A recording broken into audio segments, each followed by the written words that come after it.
Bless you, Master. Bless you, Jesus. Worship you, Father. Worship you, Jesus. Stuti ho Pita. Stuti ho Pita. Thank you, Jesus. Thank you, Lord. Thank you, Lord. Thank you, Lord. Stuti ho Prabhu. Stuti ho Prabhu. Thank you, Lord. Thank you, Lord. Thank you, Lord. स्तुति हो पिता। आप सभी का प्रभु यीशु मसीह के नाम में मैं डैनियल राज बहुत बहुत स्वागत करता हूं। दोस्तों, पूछो जो भी पूछना है, लेकिन बाइबल में से सवाल होगा आपका, जवाब होगा डैनियल राज का। एपिसोड नंबर 12, जी हाँ, एपिसोड नंबर 12, एपिसोड नंबर 12। इस प्रोग्राम में आप सभी का बहुत बहुत स्वागत यीशु के नाम में आपका मैं करता हूं। मुझे बेहद खुशी है कि परमेश्वर हम सबको चला रहा है, मुझसे आपसे सबसे बातें कर रहा है, और मैं जानता हूं यह सिर्फ और सिर्फ पवित्र आत्मा का काम है, परमेश्वर का काम है, जो बुद्धि, ज्ञान, प्रकाशन, इंटरप्रेट, कॉन्टेक्स्ट, स्क्रिप्चर का, टेक्स्ट का, ये सब उस प्रभु का काम है। और मुझे काफ़ी मैसेजेस आप लोगों के, रिस्पॉन्स आप लोगों के आते हैं, जिसके चलते मैं समझता हूं कि परमेश्वर की, मसीह की देह, यीशु की कलीसिया मजबूत हो रही है, परिपक्व हो रही है, मैच्योर हो रही है।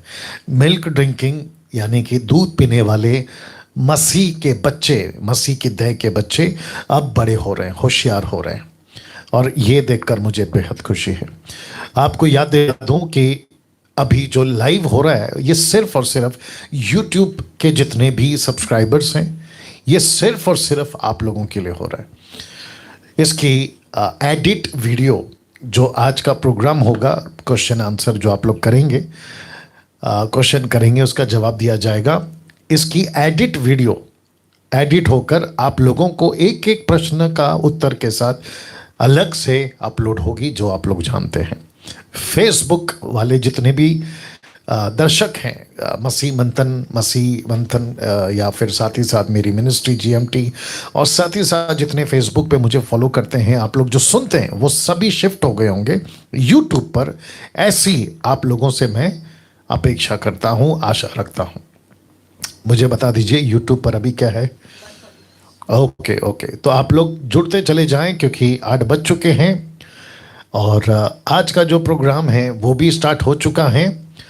कुछ चीज़ें आपके बीच में रख देता हूं, जो आपको प्रश्न पूछने से पहले ध्यान रखना होता है, उन बातों को आपके बीच में बताता चलूं।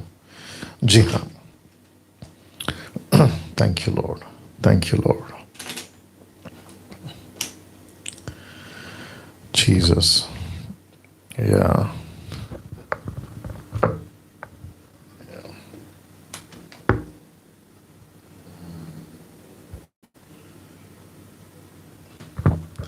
Thank you, Father. Thank you, Lord. Thank you, Lord.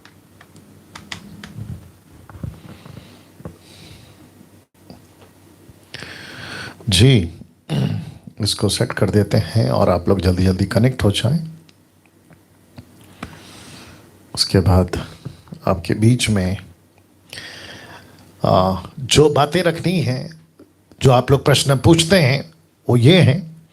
सबसे पहले आपको जो बातें ध्यान रखनी है, प्रश्न को स्पष्ट कर लें या लिख कर रखें। ये हमेशा आप याद रखें, क्योंकि आप लोग जब सवाल करते हैं तो आपको पता होना चाहिए कि आपने क्या सवाल किया, ठीक है ना। तो उसके मुताबिक आप सभी को जो है ध्यान रखना है। दूसरा, प्रश्न पूछने से पहले आप अपनी जगह में शांति बनाए रखें, और अभी मैं समझता हूँ शांति बनी होगी, क्योंकि फेसबुक वालों की ज़्यादा दिक्कत है। वो क्या करते हैं, हाइस कम कर देना वहाँ से। फेसबुक वाले क्या करते हैं, प्रोग्राम को जो लाइव होता है उसको भी अपने टैब, लैपटॉप या दूसरे फ़ोन से चालू रखते हैं, ऑन रखते हैं, और फिर प्रश्न पूछते हैं। तो जिसके चलते ये होता है कि आवाज़ डबल आती है। बट फिर यूट्यूब में ये दिक्कत नहीं होगी, ऐसी आशा कर रहा हूँ, ठीक है ना। तो ये ध्यान रखें। आसपास में जो बच्चे होते हैं, फैमिली मेंबर्स होते हैं, उसको भी ध्यान रखें। तीसरा, प्रश्न पूछने के बाद आपको शांत हो जाना है और आपको जो है सुनना है। अब ये जो बॉक्स है ना, ये बहुत इंपॉर्टेंट है। दिक्कत क्या होता है कि जब आप लोग प्रश्न पूछते हैं तो आप लोग पहले पहले से दिमाग में ना एक बॉक्स बना देते हैं कंफर्ट आंसर का, मतलब मुझे ऐसा ही जवाब की अपेक्षा है डैनियल राज जी, आपसे ऐसे ही जवाब की अपेक्षा है, इसलिए आप एक बॉक्स बना देते। वो बॉक्स में मेरा आंसर, आपका पूछा हुआ प्रश्न अगर फिट बैठता है तो आपको क्या लगता है कि ओके अभी डैनियल राज ने सही जवाब दिया, लेकिन वो बॉक्स में अगर फिट नहीं बैठता है तो फिर आप कहते हैं या तो मैं गलत हूं, मेरा प्रश्न का आपके प्रश्न का उत्तर मैंने ठीक से नहीं दिया, बहुत सारी बातें। तो जिसके चलते लिखा है कि आपके संतुष्टि अनुसार जवाब नहीं मिलेगा। जो स्क्रिप्चर कहता है, वचन कहता है, उसी के मुताबिक कॉन्टेक्स्ट के हिसाब से मेरी कोशिश होगी कि मैं आपको जवाब दूं। जिस नंबर पे आपको कॉल करना है ये वो नंबर है, एक है लोकल और दूसरा है इंटरनेशनल कॉल के लिए ये दूसरा नंबर। तो मैं समझता हूं कि अभी हम पहला फोन लेना चाहेंगे। जी अपना प्रश्न पूछिए। पास्टर जी जय मसीह। या जय मसीह। मेरा क्वेश्चन आपसे मत्ती तीसरा चैप्टर वर्ष 11 से है जी। यहाँ पर यूहन्ना बपतिस्मा देने वाला वो था जो मेरे पास आने वाला है, वो तुम्हें पवित्र आत्मा और आग से बपतिस्मा देगा। जी तो पास्टर जी बहुत से बड़े बड़े सेवक इस वचन का सहारा लेकर अपनी कलीसिया को सिखा रहे हैं कि पवित्र आत्मा वाला बपतिस्मा तो तुम्हें मिल गया, डुबकी वाला जी, अब तुम्हें पवित्र आत्मा की आग वाला बपतिस्मा मिलेगा। और तो वो पास्टर जी बोलते हैं तुम्हारे ऊपर आग उतर रही है, तुम्हें दूसरा बपतिस्मा मिल रहा है। तो पास्टर जी प्लीज आप इस वचन को एक्सप्लेन कीजिए, जो मसीहियत गलत शिक्षा में पड़ी है वो आपके माध्यम के द्वारा सुधर जाए पास्टर जी, और सभी को सही शिक्षा मिलने पाए पास्टर जी। जी बिल्कुल बिल्कुल बिल्कुल। और आपका नाम अभय है? जी pastor ji. Thank you Abhay, line में बने रहें। ओके जितने दर्शक हैं मसीह दर्शक, आप लोग कम से कम 300 के ऊपर अभी लोग जुड़ चुके हैं। रिक्वेस्ट करता हूं कि बड़ी तादाद में जल्दी जल्दी आते चले जाएं, ठीक है ना?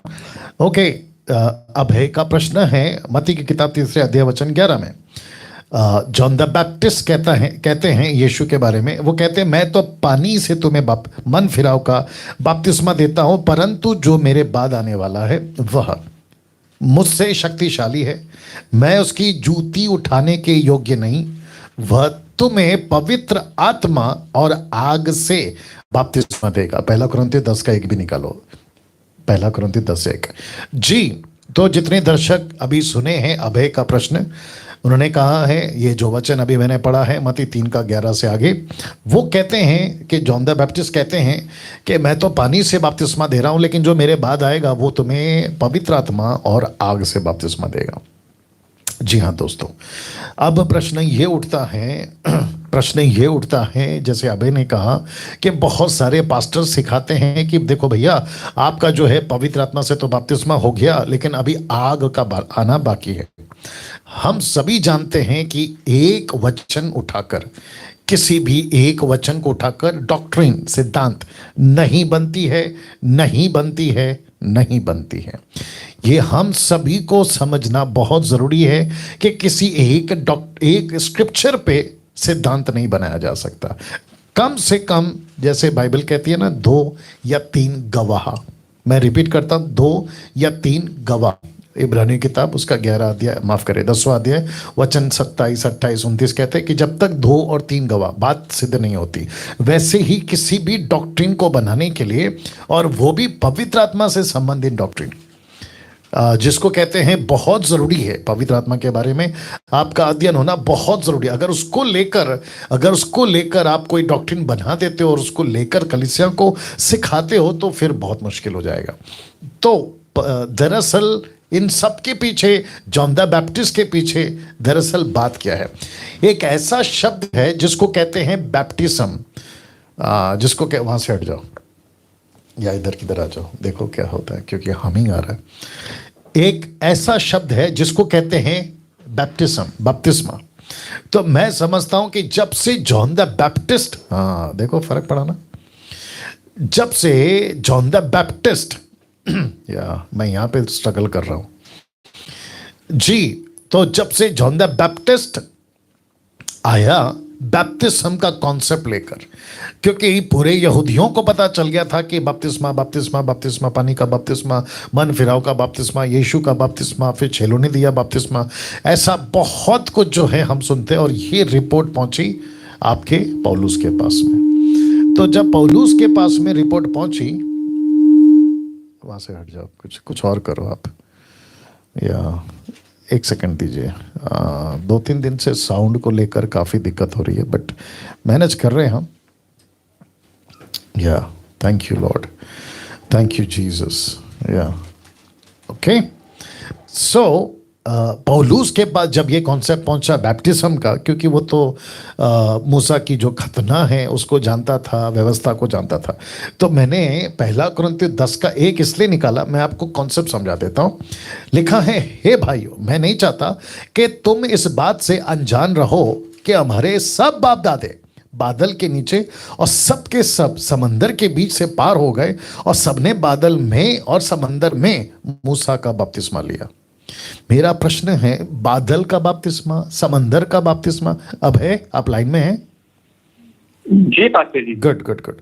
सो बादल का बपतिस्मा, समंदर का बपतिस्मा, 1 कुरिन्थियों 10 का 2 खास करके। तो यहाँ पे बपतिस्मा वर्ड यूज क्यों हुआ है?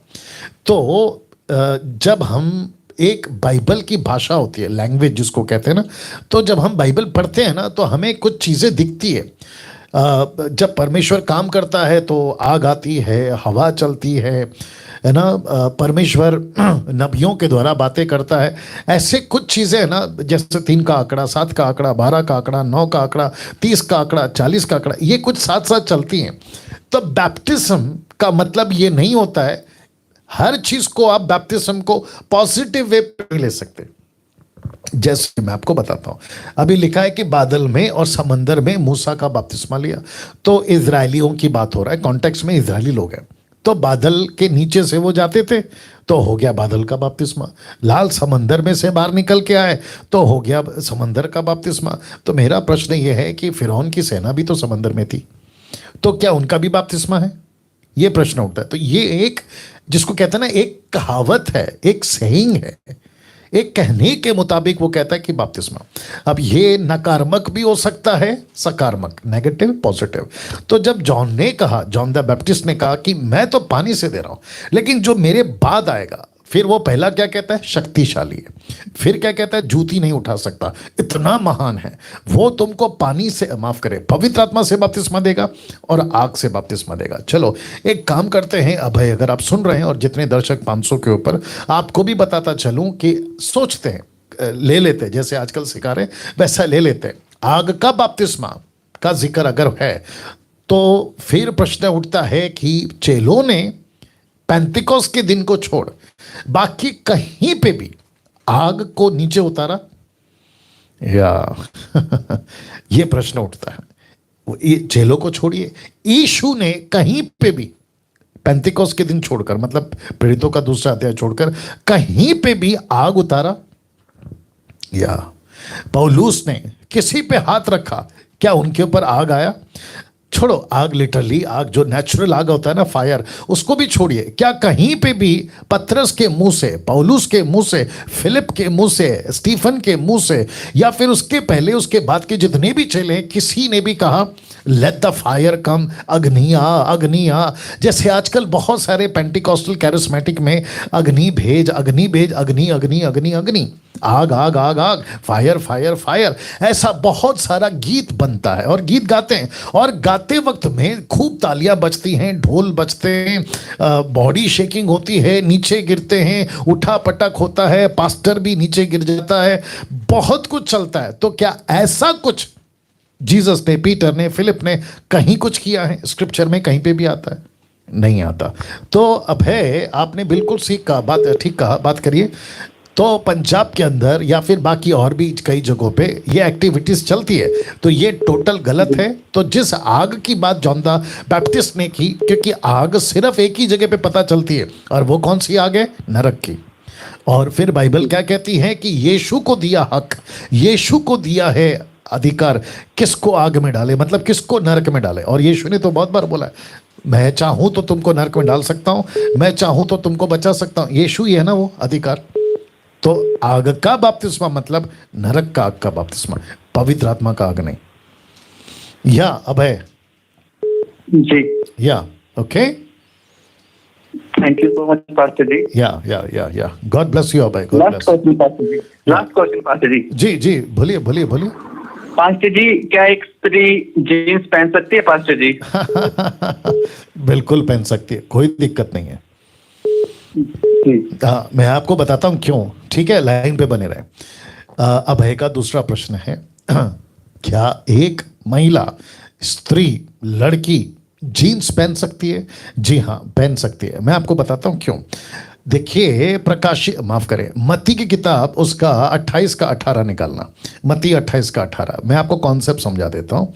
बहुत सारे लोग ओल्ड टेस्टमेंट का एक वचन है, कहते हैं कि पुरुष का कपड़ा स्त्री ना पहने, स्त्री का कपड़ा पुरुष ना पहने, ये कॉन्सेप्ट है। बट वो यहूदियों के लिए, हमें फ्रेम समझने आ चाहिए। फ्रेम समझते हैं किसके लिए लिखा है, किसको लिखा है, कब तक के लिए लिखा है, क्या वो आज लागू होता है, इसको कहते हैं फ्रेम। फ्रेम समझते हैं, यहूदी का फ्रेम, अन्य जातियों का फ्रेम। तो वो कॉन्सेप्ट को मैं बता चुका हूं, लेकिन आप लोग उसका ध्यान रखें। तो यहां पे क्या लिखा है, मत्ती 28 का 18, यीशु ने उनके पास आकर कहा, स्वर्ग और पृथ्वी का सारा अधिकार मुझे दिया गया है, इसलिए तुम जाओ। कहां जाओ? अब जरा देखिए, लिखा है सब जातियों के लोगों को चेला बनाओ। तो यीशु ने, देख लीजिए, यीशु ने कहां भेजा? सब जातियों में। जब सब जातियों की, प्रकाशित वाक्य 5 का 7, प्रकाशित वाक्य 5:7 याद रखना। तो जब यीशु ने चेलों को कहा कि सब जातियों में जाओ, तो प्रश्न क्या है? सब जातियों में जाना। जातियों को क्या कहते हैं इंग्लिश में? Go two nations, go two nations. जब नेशंस की बात होती है ना, राष्ट्रों की बात होती है, तो राष्ट्रों में, दीजिए प्रकाशित वाक्य 5 का 7, जब राष्ट्रों में जाते हैं तो आपको 4 कैटेगरी के लोग मिलते हैं। या ओके ओके ओके, हाँ, प्रकाशित वाक्य 5 का 9, 7 नहीं 9, लिखा है, वे ये नया गीत गाने लगे, तू इस पुस्तक के लेने उसकी मोहर खोलने के योग्य क्यों तूने वध होकर अपने लहू से हर कुल भाषा लोग जाति। तो यहां पे टोटल 4 है, कुल भाषा लोग जाति। तो मैं समझता हूं कि जब यीशु कहता है गो टू द नेशंस, तो इसका मतलब है, लूका की किताब 10 का 7 निकालना, इसका मतलब है कि जब हम जातियों में जाते हैं तो हर कल्चर के लोग मिलते हैं। राइट अभय? हर कल्चर के लोग मिलते हैं। अभय आप सुन रहे हैं? हर कल्चर के लोग मिलते हैं। तो जब आपको कल्चर के लोग मिलते हैं तो वो बुर्खा पहनते हैं, जीन्स पहनते हैं, सलवार कमीज पहनते हैं, गोवंश लोग स्कर्ट टॉप पहनते हैं। ये कल्चर है, ये सबकी अपनी अपनी पास्ट भूमि है, उनका अपना अपना रहन सहन है। अब देखो, लूका की किताब 10 का 7 में यीशु ने क्या कहा? एक काम करते हैं, 6 से पढ़ते हैं। यहाँ यदि वहाँ कोई कल्याण के योग्य, मतलब पीस मैन, जिसको कहते हैं ना पीस हाउस, शांति का घर, शांति पुरुष, ग्रेट कमीशन का टीचिंग है, योग्य होगा तो तुम्हारा कल्याण उस पर ठहरेगा, नहीं तो तुम्हारे पास लौट आएगा। अब जरा ध्यान दीजिएगा, जिस किसी घर में रहो, उसी घर में रहो जो घर तुमको ठहराए, और जो कुछ उनसे मिले वही खाओ पियो, क्योंकि मजदूर को अपनी मजदूरी मिलनी चाहिए। घर घर ना फिरना। इसका मतलब क्या है? जिस कल्चर में जाओ, उस कल्चर को तुमको क्या करना है? अपनाना है। उस कल्चर को तुम्हें क्या करना है? ले लेना है। उनके साथ में पौलुस कहता है, आई थिंक पहला कुरिन्थियों में पौलुस कहता है, मैं यहूदियों के लिए यहूदी बन गया, यूनानियों के लिए यूनानी बन गया, मैं उनके जैसे बन गया। क्यों? मकसद एक ही है, ताकि उनका उद्धार करा दूं। सी, तो मैं समझता हूं कि जीन्स, बहुत सारे प्रीचर्स कहते हैं जीन्स कैसे पहन लिया। अभी मैं जो बैठा हूं ना, मैं आपको नहीं बता सकता, मैं जो अभी बैठा हूं, मैं जीन्स पहन के बैठा हूं। बीच में मुझे लगता है कल किसी ने, हालांकि मेरे को किसी के कमेंट्स का इशू नहीं बनाना है, बट बात निकली है इसलिए बता रहा हूँ। कुछ लोग कहते हैं कि आपका कपड़ा ऐसा है, कुछ लोग कहते हैं आपके बाल ऐसे हैं। मेरी बात कर रहा हूँ, डैनियल राज की। कुछ लोग कहते हैं कि आप टैब यूज़ करते हैं, कुछ लोग कहते हैं कि आपका घर जो है, मतलब ये जो शूटिंग रूम है, ये बहुत हाई फाई है, पॉश है। अरे भाई, क्या दिक्कत है ना? इसको कहते हैं ना कि आपके अंगूर का फल खट्टा निकला, तो आपने दूसरे का जो अंगूर का फल था उसको मीठा निकला, आपको अच्छे से पता है, तो आपने क्या कहा? अरे इसका मत खाओ, ये तो बेकार फ्रूट है, मतलब फल है। जब तुम्हारा खट्टा निकल रहा है तो तुमने दूसरे का खराब बोलना शुरू कर दिया। ये तो नेचर है, मैं जानता हूँ। मेरी जो क्या कहते हैं ना, घर में जो बच्चे हैं वो भी जीन्स पहनते हैं। जीन्स पहनने से, कपड़ा पहनने से, आप देखिए, थोड़ा लंबा हो जाएगा अभय, फिर भी बता देता हूँ। देखिए, आप कपड़ा पहनते हैं ना, आप क्या कपड़ा पहनते हैं, कैसे कपड़ा पहनते हैं, उसका मटेरियल क्या है वो इम्पोर्टेंट नहीं है। कपड़ा पहनते हैं बदन ढकने के लिए। जब तक बदन ढका हुआ है कपड़ा ठीक है, लेकिन अगर आप बुर्का पहने लेकिन बदन दिख रहा है तो बुर्का भी किस काम का। बात को समझिए, ठीक है ना। तो जीन्स पहन सकते हैं अभय, या Abhay, thank you so much pastor जी। या I hope you got the answer, thank you. जी या God bless, God bless, God bless. चलिए और एक प्रश्न उठाते हैं। मैं आज इसलिए आराम से जा रहा हूं क्योंकि बहुत लंबा चलेगा ये प्रोग्राम। जी अपना प्रश्न हेलो। पूछिए सर। जी हेलो। जी हेलो। जी अपना प्रश्न पूछिए sir. Praise the Lord sir. Sir जी मेरा praise the क्वेश्चन Lord। है, हाँ प्रकाशित वाक्य 20 अध्याय उसका 12वां वचन में लिखा है, जी फिर मैंने छोटे बड़े सब मरे हुओं को सिंहासन के सामने खड़े हुए देखा, जी और पुस्तकें खोली गई, और जी। फिर एक और पुस्तक खोली गई, जी अर्थात जीवन की पुस्तक। जी और जैसा पुस्तकों में लिखा था वैसे ही उनके कामों के अनुसार मरे हुओं का न्याय किया। तो सर मेरा प्रश्न है कि जैसे अगर कोई व्यक्ति है जिसने यीशु मसीह को नहीं जाना, लेकिन उसके पूरे लाइफ में उसने अच्छे काम किए, अच्छे कर्म किए, तो क्या पॉसिबिलिटी है कि सर वो कि उसको उसका उद्धार हो जाए या फिर वो स्वर्ग में जाए? ओके या थैंक यू। आपने प्रश्न पूछा। नाम क्या है आपका? सर मेरा नाम अनूप है और मैं हिमाचल से हूँ। Anoop. Yes sir. Okay so brother Anoop का प्रश्न था, हिमाचल से हैं ये। यहाँ पे पुस्तक और पुस्तकें दो कैटेगरी है, पुस्तक और पुस्तकें। हाँ वेरी गुड, उसके ऊपर रख लेना। तो जिसके चलते मैं समझता हूँ कि इनके मन में प्रश्न उठा कि जिसका नाम पुस्तक में लिखा नहीं मिला आग की झील में डाला गया। दूसरे शब्दों में जिसका नाम पुस्तक सिंगुलर पुस्तक में लिखा है वो जीवन पाएगा, पुस्तकों प्लूरल पुस्तकों में लिखा वो कभी जीवन यानी कि स्वर्ग नहीं जाएगा। तो भाई कहते हैं कि अगर सोच लो, मान लो कि उसने पूरी जिंदगी में कभी पाप नहीं किया, किसी प्रकार का पाप छोड़ो, उसने कोई मक्खी नहीं मारी, चींटी नहीं मारी, कभी किसी को है ना झूठ नहीं बोला, गलत नजर से नहीं देखा, XYZ, क्या वो व्यक्ति स्वर्ग जाएगा? तो इसका जवाब है भाई साहब, अगर आप सुन रहे हैं, इसका जवाब है जी नहीं, वो स्वर्ग नहीं जाएगा।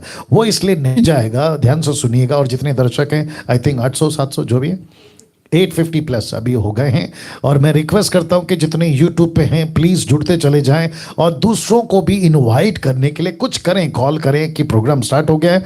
मैं चाहता हूं कि कम से कम YouTube के ऊपर 10 से 20 हजार लोग लाइव प्रतिदिन ये जो प्रोग्राम है देखें। अब आप देखो उसको क्या कर सकते हो, ठीक है ना। जी हाँ, तो मैं कह रहा था कि वो स्वर्ग नहीं जाएगा। क्यों नहीं जाएगा? क्या कहते हैं, रोमियो की किताब उसका 10 का 9 निकालिए। शर्त एक ही है, जो भी आपका नाम मैं भूल गया हूं, शर्त एक ही है। शर्त यहां है, रोमियो की किताब उसका 10 का 9 के हिसाब से मैं आपके लिए पढ़ देता हूं। लिखा है कि यदि तू अपने मुंह से यीशु को प्रभु जानकर अंगीकार करे, अपने मन से विश्वास करे कि परमेश्वर ने उसे मरे हुओं में से जिलाया, तो अब जरा शब्द दीजिएगा ध्यान, शब्द पे ध्यान दीजिएगा। लिखा है तो तू निश्चय उद्धार पाएगा। तो ये जो शब्द है ना, देन, THEN, देन, तो इसका मतलब है कि पहला कुछ नहीं हुआ तो दूसरा नहीं होगा, ये नहीं है तो वो नहीं होगा। तो इसका मतलब क्या है? एक व्यक्ति कहता है मैंने कभी पाप नहीं किया, मैंने मक्खी तक नहीं मारी, चींटी तक नहीं मारी, तो व्यक्ति पाप करने के बाद उसकी गिनती पापियों में नहीं आती, वो पैदा ही पाप में हुआ है, इसीलिए वो पापी है। तो मैं समझता हूं कि भाई साहब आप समझ गए होंगे, आपको जवाब मिल गया होगा, वो पक्का नरक जाएगा अगर उसने यीशु को स्वीकार नहीं किया। Right sir? यस आपको इसके सर। ऊपर एक और मैं बोलना चाहूंगा सर, जी। बहुत लोग देख रहे हैं जी सर, मैं आपके यूट्यूब से आपके सर टीचिंग से बहुत बहुत ब्लेस हुआ हूँ सर। जी लोगों ने तो सर सिर्फ सुनाते हैं सर वचन, लेकिन आप वचन दिखाते हो सर। और सर लोगों ने सिर्फ दरवाजा दिखाया था सर, आपने पूरा रूम दिखा दिया सर, पूरा रूम क्या बात है। एक चीज दिखा दिया सर, वाह, अमेजिंग सर। और मैं यूथ को बोलना चाहूंगा, जितने भी यूथ है जी। सबको मैं ये बोलना चाहूंगा कि एक ही यूट्यूब में सिर्फ और सिर्फ एक ही चैनल है, वो है डैनियल राज। अरे बाप इसके रे। अलावा आपको कहीं नहीं भटकना है, आपको कहीं कुछ नहीं करना है, आपको एक ही वचन है। और सर वाह। आपका जो स्टाइल है सर प्रेजेंटेशन के साथ, जी। अमेजिंग सर, अमेजिंग, बहुत अच्छा सर, बहुत थैंक यू अच्छा। Sir, thank you sir, thank you. ये आपका बड़प्पन है, इसके आगे मैं कुछ नहीं बोलूंगा। लेकिन जब ये भाई साहब बात कर रहे थे, कह रहे थे कि एक ही यूट्यूब चैनल है, उसके पीछे उनका मकसद है। और मैं आपको बता दूं कि मकसद क्या है, मेरे को भी जो समझ में आ रहा है। देखिए, एक होता है ना बिग बाजार। बिग बाजार क्यों कहते हैं, या डी मार्ट किसको कहते हैं, दूसरा क्या नाम है और क्या बता, बिग बाजार, डी मार्ट, और क्या होता है, या जो भी है, क्या है, बिग बास्केट है, और दूसरा क्या है जो आप लोग जाते हैं वो क्या है, स्टार बाजार। बिग बाजार, स्टार बाजार, ये एक ही जगह पे या एक ही बिल्डिंग में या एक ही फ्लोर में आपको नमक शक्कर से लेके क्या कहते हैं ना, मशीनों की चीजें, मतलब A to Z। आपको एक ये बताता हूँ, अमेजोन का ये बताओ, सिंबल बताओ, अमेजोन का सिंबल अगर आप लोग के पास में बड़ा चाहिए, बड़ा सा चाहिए अमेजोन का सिंबल। अच्छा एक काम करो, ऐसे दिखा दो। मैं आपको, ये भाई ने अभी जो बोला है ना, उसके लिए ये चीज़ को एक्सप्लेन कर रहा हूँ। मुझे पता है कि टाइम निकल रहा है, कोई दिक्कत नहीं, बट कुछ कुछ चीज़ें बहुत ज़रूरी हैं। ये प्लान नहीं था, भाई कॉल करेंगे मुझे मालूम नहीं था, but I appreciate this person. लाओ लाओ, अरे अच्छा अभी चेंज हो गया है, ओके। अच्छा एक इसके पहले अभी इन्होंने चेंज कर दिया, पहला क्या होता था पता है, ए से लेके अमेजॉन, तो ए का स्पेलिंग है ए, पहला लेटर है ए, और फिर उसके बाद में जेड आता है बीच में कहीं तो जेड आता है। तो एरो जो होता था ना, ए से स्टार्ट होता था, जेड पे खत्म होता था, और उसको कहते हैं A to Z चीजें आपको अमेजॉन में मिल जाएगी। ये जो भाई ने अभी कहा, हाँ यही चाहिए था मेरे को, कितना देर कर दिया सनम घर आते आते। ये देखिए दिख रहा है उस पे, आप इसका एरो देखो कहां से कहां तक है, ए से स्टार्ट होता है, जेड पे रुकता है। तो इसको कहते हैं कि आपको यूट्यूब चैनल पे, यानी कि भाई ने कहा डैनियल राज के चैनल को छोड़ आपको बाकी किसी चैनल पे जाने की जरूरत नहीं। उनका बोलने का मकसद ये है कि यहां सब कुछ मिल जाएगा। भाई ने एक अच्छा डायलॉग मारा, उन्होंने कहा कि कुछ लोग तो दरवाजा दिखाते हैं, लेकिन डैनियल राज ने तो दरवाजा छोड़ो पूरा कमरा दिखा दिया। तो इस वजह से मैं ये बात कह पाया, और बिल्कुल ठीक है। मुझ जैसे 10% जो बिल्कुल खरा प्रचार करते हैं, जो टंग्स नहीं बोलते, ऑफरिंग के ऊपर जबरदस्ती नहीं, पवित्र आत्मा को लेके नीचे गिराना, ऊपर गिराना, हटा पटक करना, बॉडी शेकिंग और लेइंग हैंड्स XYZ, और प्रार्थना का बीज जिसको कहते हैं प्रेयर सीड, ऐसा किसी प्रकार का लूट मार जो नहीं करते हैं, मैं वापस कहता हूं ऐसों की वीडियो देखो, नहीं तो डैनियल राज की वीडियो तो बड़ी बड़ी है। और मैं तो प्रतिदिन, मैं समझता हूं अगर गलत नहीं हूं, प्रतिदिन 10 से तो ज्यादा वीडियो डालता ही डालता, 10 से ज्यादा वीडियो, छोटी छोटी वीडियो। अब आप देखिए, ओके प्रश्न पूछते हैं जी सर, अपना प्रश्न पूछिए। कट करो कट करो कट करो कट करो जी, अपना प्रश्न पूछिए जी, अपना प्रश्न पूछिए सर। हाँ सर, जय मसीह की। जी जय मसीह।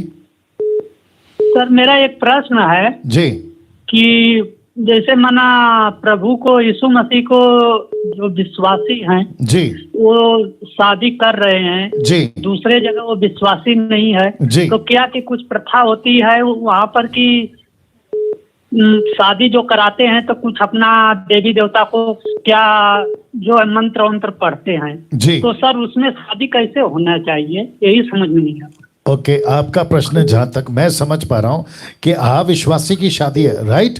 हाँ हाँ सर। ओके, तो उसमें आप विश्वासी का क्या काम है? हेलो जी, आपको पूछ रहा हूं विश्वासी का क्या काम है? हेलो। ओके, कट करिए, नहीं रुक सकता हूं। एनीवे, भाई साहब शायद वापस कॉल करेंगे तो देखेंगे क्या करना है। जी, अपना प्रश्न पूछिए सर। जय मसीह की सर। जी जय मसीह। मेरा नाम रोया है, पहले भी मैंने आपको कॉल किया था। मैं अफगानिस्तान से हूँ। जी जी जी। बट मेरे थी यहाँ अमेरिका में हूँ। मैं बहुत शुक्रगुजार हूँ आपकी, क्योंकि आप बहुत अच्छे सिखा रहे हैं और हम बहुत कुछ सीख रहे हैं आपसे, क्योंकि पहले जैसे किसी ने इसी तरह नहीं सिखाया जी। और हम जो जैसे बाइबल पढ़ते हैं आप वैसे ही सिखा रहे थे। बट मैं एक बात करना चाहती हूँ, क्योंकि पहले भी आपने कहा, पहले भाई ने कहा कि जो कोई मसीह में ईमान नहीं लाते वो मर जाएगा, और जिसने भी अच्छा काम किया क्या वो जन्नत जन्नत जाएंगे या नहीं? जी जी।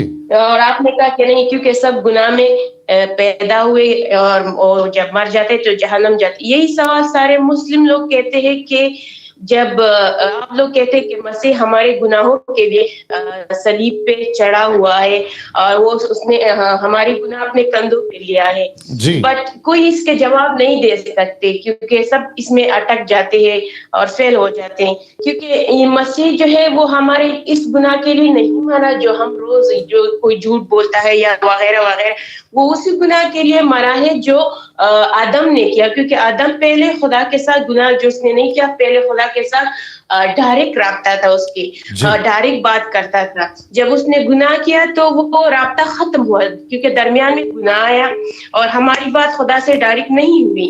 जी उसी गुनाह के खातिर यीशु ने हमारे लिए खून बहाया है। राइट तो सब बट सब कभी मुस्लिम लोग कहते हैं कि नहीं, यीशु की जगह यहूदा को मरवाया है, बट अगर कहते कि यीशु को नहीं मरवाया, अगर खुदा ने यीशु मसीह को बचाना था तो यहूदा को क्यों नहीं बचाया? क्योंकि लोग ये मुस्लिम लोग कहते हैं कि नहीं, जो इंसान की जो कुर्बानी है वो किसी तारीख में नहीं है, क्योंकि ये बुत परस्ती के नाम पे है। अगर किसी इंसान को कुर्बान किया जाए तो मैं यही कहती हूँ इन भाइयों से जो सुनते हैं, जो बहन हैं, अगर कोई आपसे ये सवाल करे कि यीशु मसीह के खातिर यहूदिया को चढ़ाया है तो उसे कहो अगर खुदा ने यीशु मसीह को बचाना था तो यहूदिया को क्यों नहीं बचाया? जी ओके ओके सिस्टर, आपका नाम क्या बताया आपने? मेरा नाम रोया है। ओके ओके और आप लोगों ने YouTube पे कहा था इसलिए क्योंकि अच्छा किया, क्योंकि मैंने जानबूझ के अपने हस्बैंड की जो आईडी है आपको फॉलो किया है, वो मुस्लिम है, वो क्रिश्चियन नहीं है।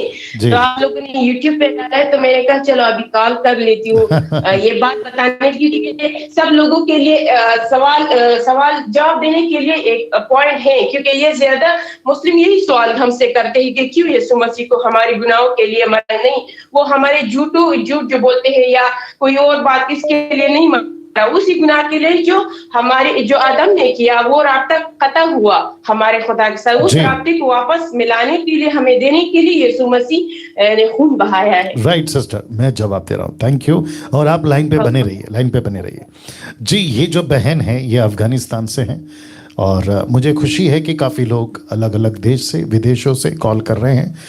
बहन कह रही हैं कि बहुत सारे मुस्लिम्स, याद रखिए मुस्लिम्स, मोमेडियंस मुस्लिम्स, वो चाहे सिया हो या सुन्नी हो, कोई भी हो, मुस्लिम्स ये कहते हैं ओके वापस दिक्कत आ गया। ये कहते हैं, देख लो, ये कहते हैं कि यीशु जो पापों के लिए मरा, वो जो हम दिन भर में झूठ चोरी जो भी करते हैं उसके लिए मरा, लेकिन ये सच नहीं है। ऑफ कोर्स इसके लिए भी मरा यीशु मसीह। आपके जो पाप हैं जो अभी आप कर रहे हैं, क्योंकि यीशु मसीह को मरे 2000 साल हो गया। आप तभी पैदा नहीं हुए थे जब आदम पैदा हुआ था, आप तभी पैदा नहीं हुए थे जब अब्राहम, इसहाक या फिर मूसा या फिर John the Baptist, Jesus, Peter, Paul, आप पैदा तब नहीं हुए, आप अब पैदा हुए। आपको पैदा हुए शायद 100 साल हो गए, XYZ, ठीक है ना, या 70 साल 80 साल, आप अभी पैदा हुए हैं, ठीक है ना। लेकिन आपके पापों की कीमत यीशु मसीह ने, और साथ ही साथ आदम से लेकर यीशु तक, जब तक वो क्रूस पे आखिरी सांस नहीं लिया तब तक के जितने भी इंसान जो पैदा होके मर गए और जो अभी चल रहे हैं, यहां सब ठीक है? जी हाँ। तो जिसके चलते इन सबके पाप, और बहन ने कहा कि आदम की वजह से यीशु मसीह, और ये बिल्कुल बिब्लिकल है, ये बिल्कुल क्या कहते हैं, वचन के आधार पर है। उत्पत्ति के 3 अध्याय में परमेश्वर ने कह दिया था कि स्त्री के बीज, सीड, बीज में, यानी कि स्त्री का जो बीज होगा वो तेरे सर को कुचलेगा। वहीं प्रोफेसी हो गई थी, वहीं पे यीशु का वंश गिना गया था, और उसी वक्त में ये प्रोफेसी कर दी गई थी। अपोक्लिप्टिक है, ये दृष्टांत है, आखिर आने वाले दिनों की बात है। यीशु को वहीं पे प्रेजेंट कर दिया गया था। और प्रकाशित वाक्य 13 अध्याय वचन 8 निकालना अगर मैं गलत नहीं हूं, the book of Revelation chapter 13 verse 8, आइए देखते हैं, वही होना चाहिए जी।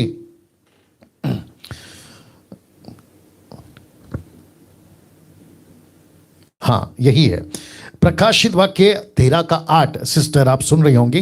The book of Revelation chapter 13:8 लिखा है, पृथ्वी के वे सब रहने वाले जिनके नाम उस मेमने के जीवन की पुस्तक में लिखे नहीं गए जो जगत की उत्पत्ति के समय से घात हुआ। वाह, इसका मतलब है कि यीशु को पृथ्वी पे पैदा भी नहीं हुआ था, उत्पत्ति के शुरुआत में जगत बनी भी नहीं थी। सिस्टर आप सुन रही होंगी, जब सृष्टि बनी भी नहीं थी, किसी चीज को रचा भी नहीं था, यीशु के बारे में लिखा है रेवलेशन 13:8 में कि वो वहीं पे घात हो गया था, तब उसको कत्ल घात किया गया था। ये प्रकाशन जॉन को मिला। तो यीशु क्रूस पे मरा, 100% सही है। 100% क्या, 1,00,000% सही है। यीशु ही मरा, नासरत का यीशु, यहूदा का गोत्र का यीशु, जिसका जन्म मरियम कुंवारी के द्वारा पैदा हुआ, वही यीशु। इस यीशु की जियोलॉजी, जिसकी प्रोफेसी अब्राहम के टाइम से लेकर मूसा तक, जॉन द बैप्टिस्ट जिसकी गवाही देते आया, ये वही यीशु मरा है।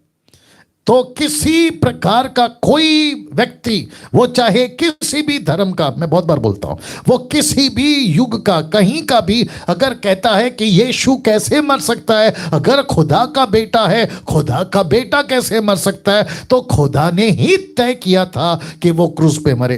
पहला तिमोथी उसका 3 अध्याय वचन 16, इसको देखिएगा क्या लिखा है, और मुझे बाद में इंग्लिश में भी चाहिए किंग जेम्स वर्जन, ठीक है ना। पहला तिमोथी उसका 3:16, आइए देखते क्या लिखा है जी। 1 तिमोथी चैप्टर 3:16, जी देखिए क्या लिखा है। लिखा है, इसमें संदेह नहीं कि भक्ति का भेद गंभीर है, अर्थात वह जो शरीर में प्रकट हो, इंग्लिश वाला, वह जो शरीर में प्रकट हुआ, आत्मा में धर्मी ठहरा, स्वर्गदूतों को दिखाई दिया, अन्य जातियों में उसका प्रचार हुआ, जगत में उस पर विश्वास किया गया और महिमा में ऊपर उठाया गया। इंग्लिश वाला भी देते देना जल्दी से। तो इसका मतलब क्या है, यीशु पैदा हुआ। अभी केजेवी वर्जन या कोई भी जो आपके पास में, अगर केजेवी है तो बहुत अच्छा है, केजेवी वर्जन क्या कहता है देखिएगा। और मैं इसको बहुत बार प्रचार कर चुका हूं, और साथ ही साथ जो ओरिजिनल मैन्युस्क्रिप्ट है ग्रीक, मैं उसको भी बता चुका हूं। लिखा है, and without controversy great is the mystery of godliness, God was manifest in the flesh, God was manifest। तो जीसस कौन है, गॉड है। और गॉड को थियोस में क्या कहते हैं, ग्रीक में क्या लिखा है, थियोस। थियोस का मतलब समझते हैं, ये वो वर्ड है जो खुदा के लिए इस्तेमाल होता है। ये वो वर्ड है, मुसलमानों तुम भी सुनो, जो अल्लाह, जिसको तुम कहते हो ना मूसा का अल्लाह, अब्राहम का अल्लाह, ये वही थियोस है जो यीशु के लिए इस्तेमाल हुआ। जब ओरिजिनल मैन्युस्क्रिप्ट लिखा जा रहा था पौलुस के द्वारा, तो पवित्र आत्मा ने कहा ये वही खुदा है, ये वही ऑलमाइटी गॉड है, जिसको एलोहिम कहते हैं, जिसको थियोस कहते हैं, या जीसस है वो। अब दूसरी चीज, बहन ने कहा कि अगर यूदा को मरने दिया, जीसस को बचा लिया, तो यूदा को कैसे मरने दिया, उसको क्यों बचा लिया? तो उसका जिक्र तो पहले से ही है। The book of acts chapter 1 ना, कोई जरूरत नहीं है, उसमें पतरस कहता है अगर वो पैदा ही नहीं होता तो उसके लिए भला होता। ये तो पहले से ही रिकॉर्डेड है। और मैं समझता हूं रोमी किताब उसका 9वां अध्याय, अगर मैं गलत नहीं हूं, वहां पे लिखा है कि परमेश्वर की मर्जी, वो किसी को बनाता है बर्तन, जो जिसको कहते हैं कुम्हार, पोर्ट्रेट, राइट, जो बनाता है पॉटर, जो कहता है कि वो बनाता है आदर का बर्तन और किसी को बनाता है अनादर का बर्तन। ये तो तय था। तो जो चीज तय है वो तो होगा ही। यीशु मरेगा, ये तय है। एक व्यक्ति उसको चीट करेगा, जुडस, ये भी तय है। तो इसमें दिक्कत क्या है, राइट सिस्टर? बात करिए। यस सर, ये तो हम मानते हैं, बट ये मुस्लिम लोगों की यही बात है कि नहीं, यीशु की जगह यहूदा को सूली पे किया हुआ है। तो मैं यही कहती हूँ लोगों से कि अगर ये लोग ये सवाल करें तो कहूँ कि अगर यीशु मसीह को बचाना था तो क्यों यहूदिया को मरवा दिया, तो उसी को भी बचा लिया था, बचाया। सॉरी मेरी उर्दू जरा इधर उधर की हो जाती है। क्यों ये यहूदिया को क्यों चढ़ाए उसे? क्योंकि वो यीशु मसीह के लिए जो वो वादे किए हुए हैं कि वो मरेगा, वो तकलीफ उठाएगा, तो वो वादा पूरा वो होना ही था। दूसरी वो ये बात कहते हैं कि वो जो क्या यशाया की जो 53 है 53 वहां पे जो वो यीशु मसीह के बारे में कहते हैं कि उसकी ना कोई शक्ल थी ना कोई सूरत थी। कुछ लोग ये इसी तरह प्रीच नहीं करते कि वो यीशु मसीह की तकलीफ के बारे में है, बट Right. कुछ लोग ये कहते हैं कि नहीं, आप लोग यीशु मसीह की इंसल्ट करते हैं कि यीशु मसीह खूबसूरत नहीं था या वो बहुत अच्छा दिखता नहीं था। तो लोग कहते हैं कि ये तुम लोगों यीशु मसीह की इंसल्ट करते हो कि वो ओके खूबसूरत ओके नहीं है, सिस्टर इसलिए सिस्टर उसकी सिस्टर सिस्टर मेरी बात सुनिए सिस्टर, Yes. मेरी बात सुनिए। देखिए मुस्लिम्स कौन होते हैं, पहली बात, क्या उनको लाइसेंस मिल गया है ईसाइयत को सर्टिफिकेट देने का? नहीं। बाइबल को जस्टिफाई करने का? नहीं। यीशु कौन है, यीशु क्या होगा, उनको सर्टिफिकेट देने के लिए उनको लाइसेंस मिला है? नहीं। मुस्लिम्स कौन होते हैं? मेरा ये कहना है, क्या किसी के कहने से बाइबल बदल जाएगी? बिल्कुल नहीं।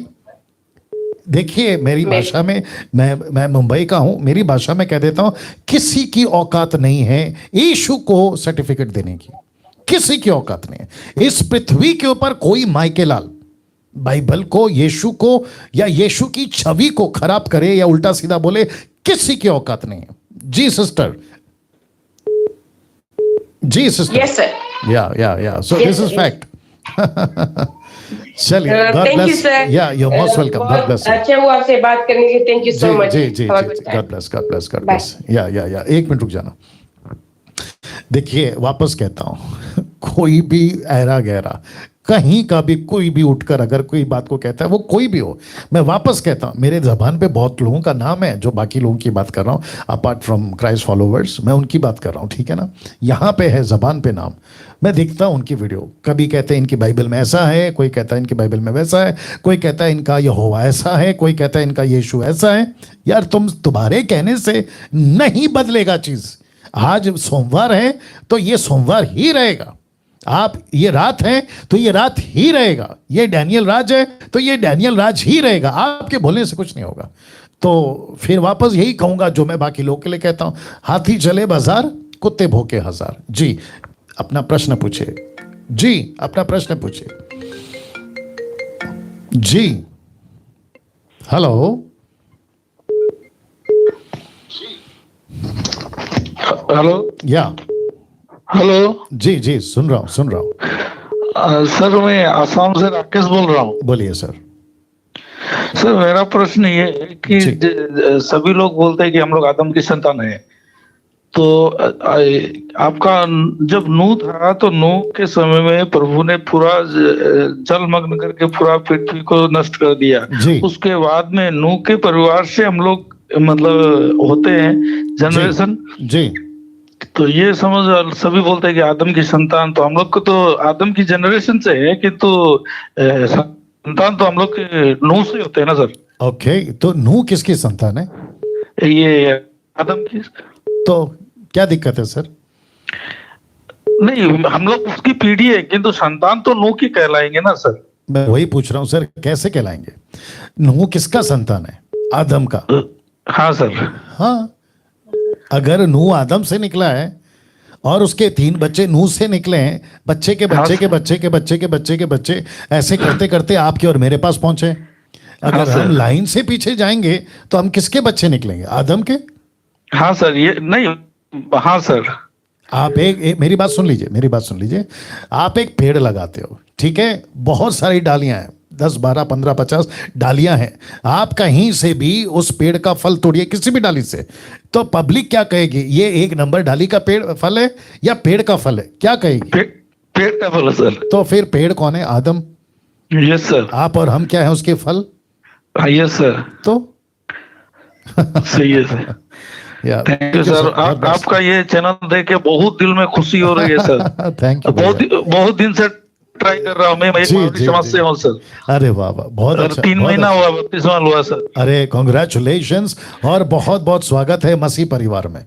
Thank you sir, thank you so much. बने रहिए हमारे साथ। जी जी जी जी, और मसीह मंथन ज्वाइन करिएगा सर। ये इसका विषय में मुझे आता नहीं है कि, तो अभी तो स्टार्ट हुआ ना, तो मैं आपके विषय फिर थोड़ा जानकारी लूंगा कैसे क्या होता है। जी जी जी, मैं नंबर बांट दूंगा, आप लोग ले लीजिएगा, ठीक है? Thank you sir, thank you, most thank welcome. You. चलिए और एक कॉल उठाते हैं। जी अपना प्रश्न पूछिए। जी अपना प्रश्न पूछिए सर। हेलो। जी जी जी हेलो। जी मैं सुन रहा हूं, बोलिए। ओके, कट करिए। जी अपना प्रश्न पूछिए।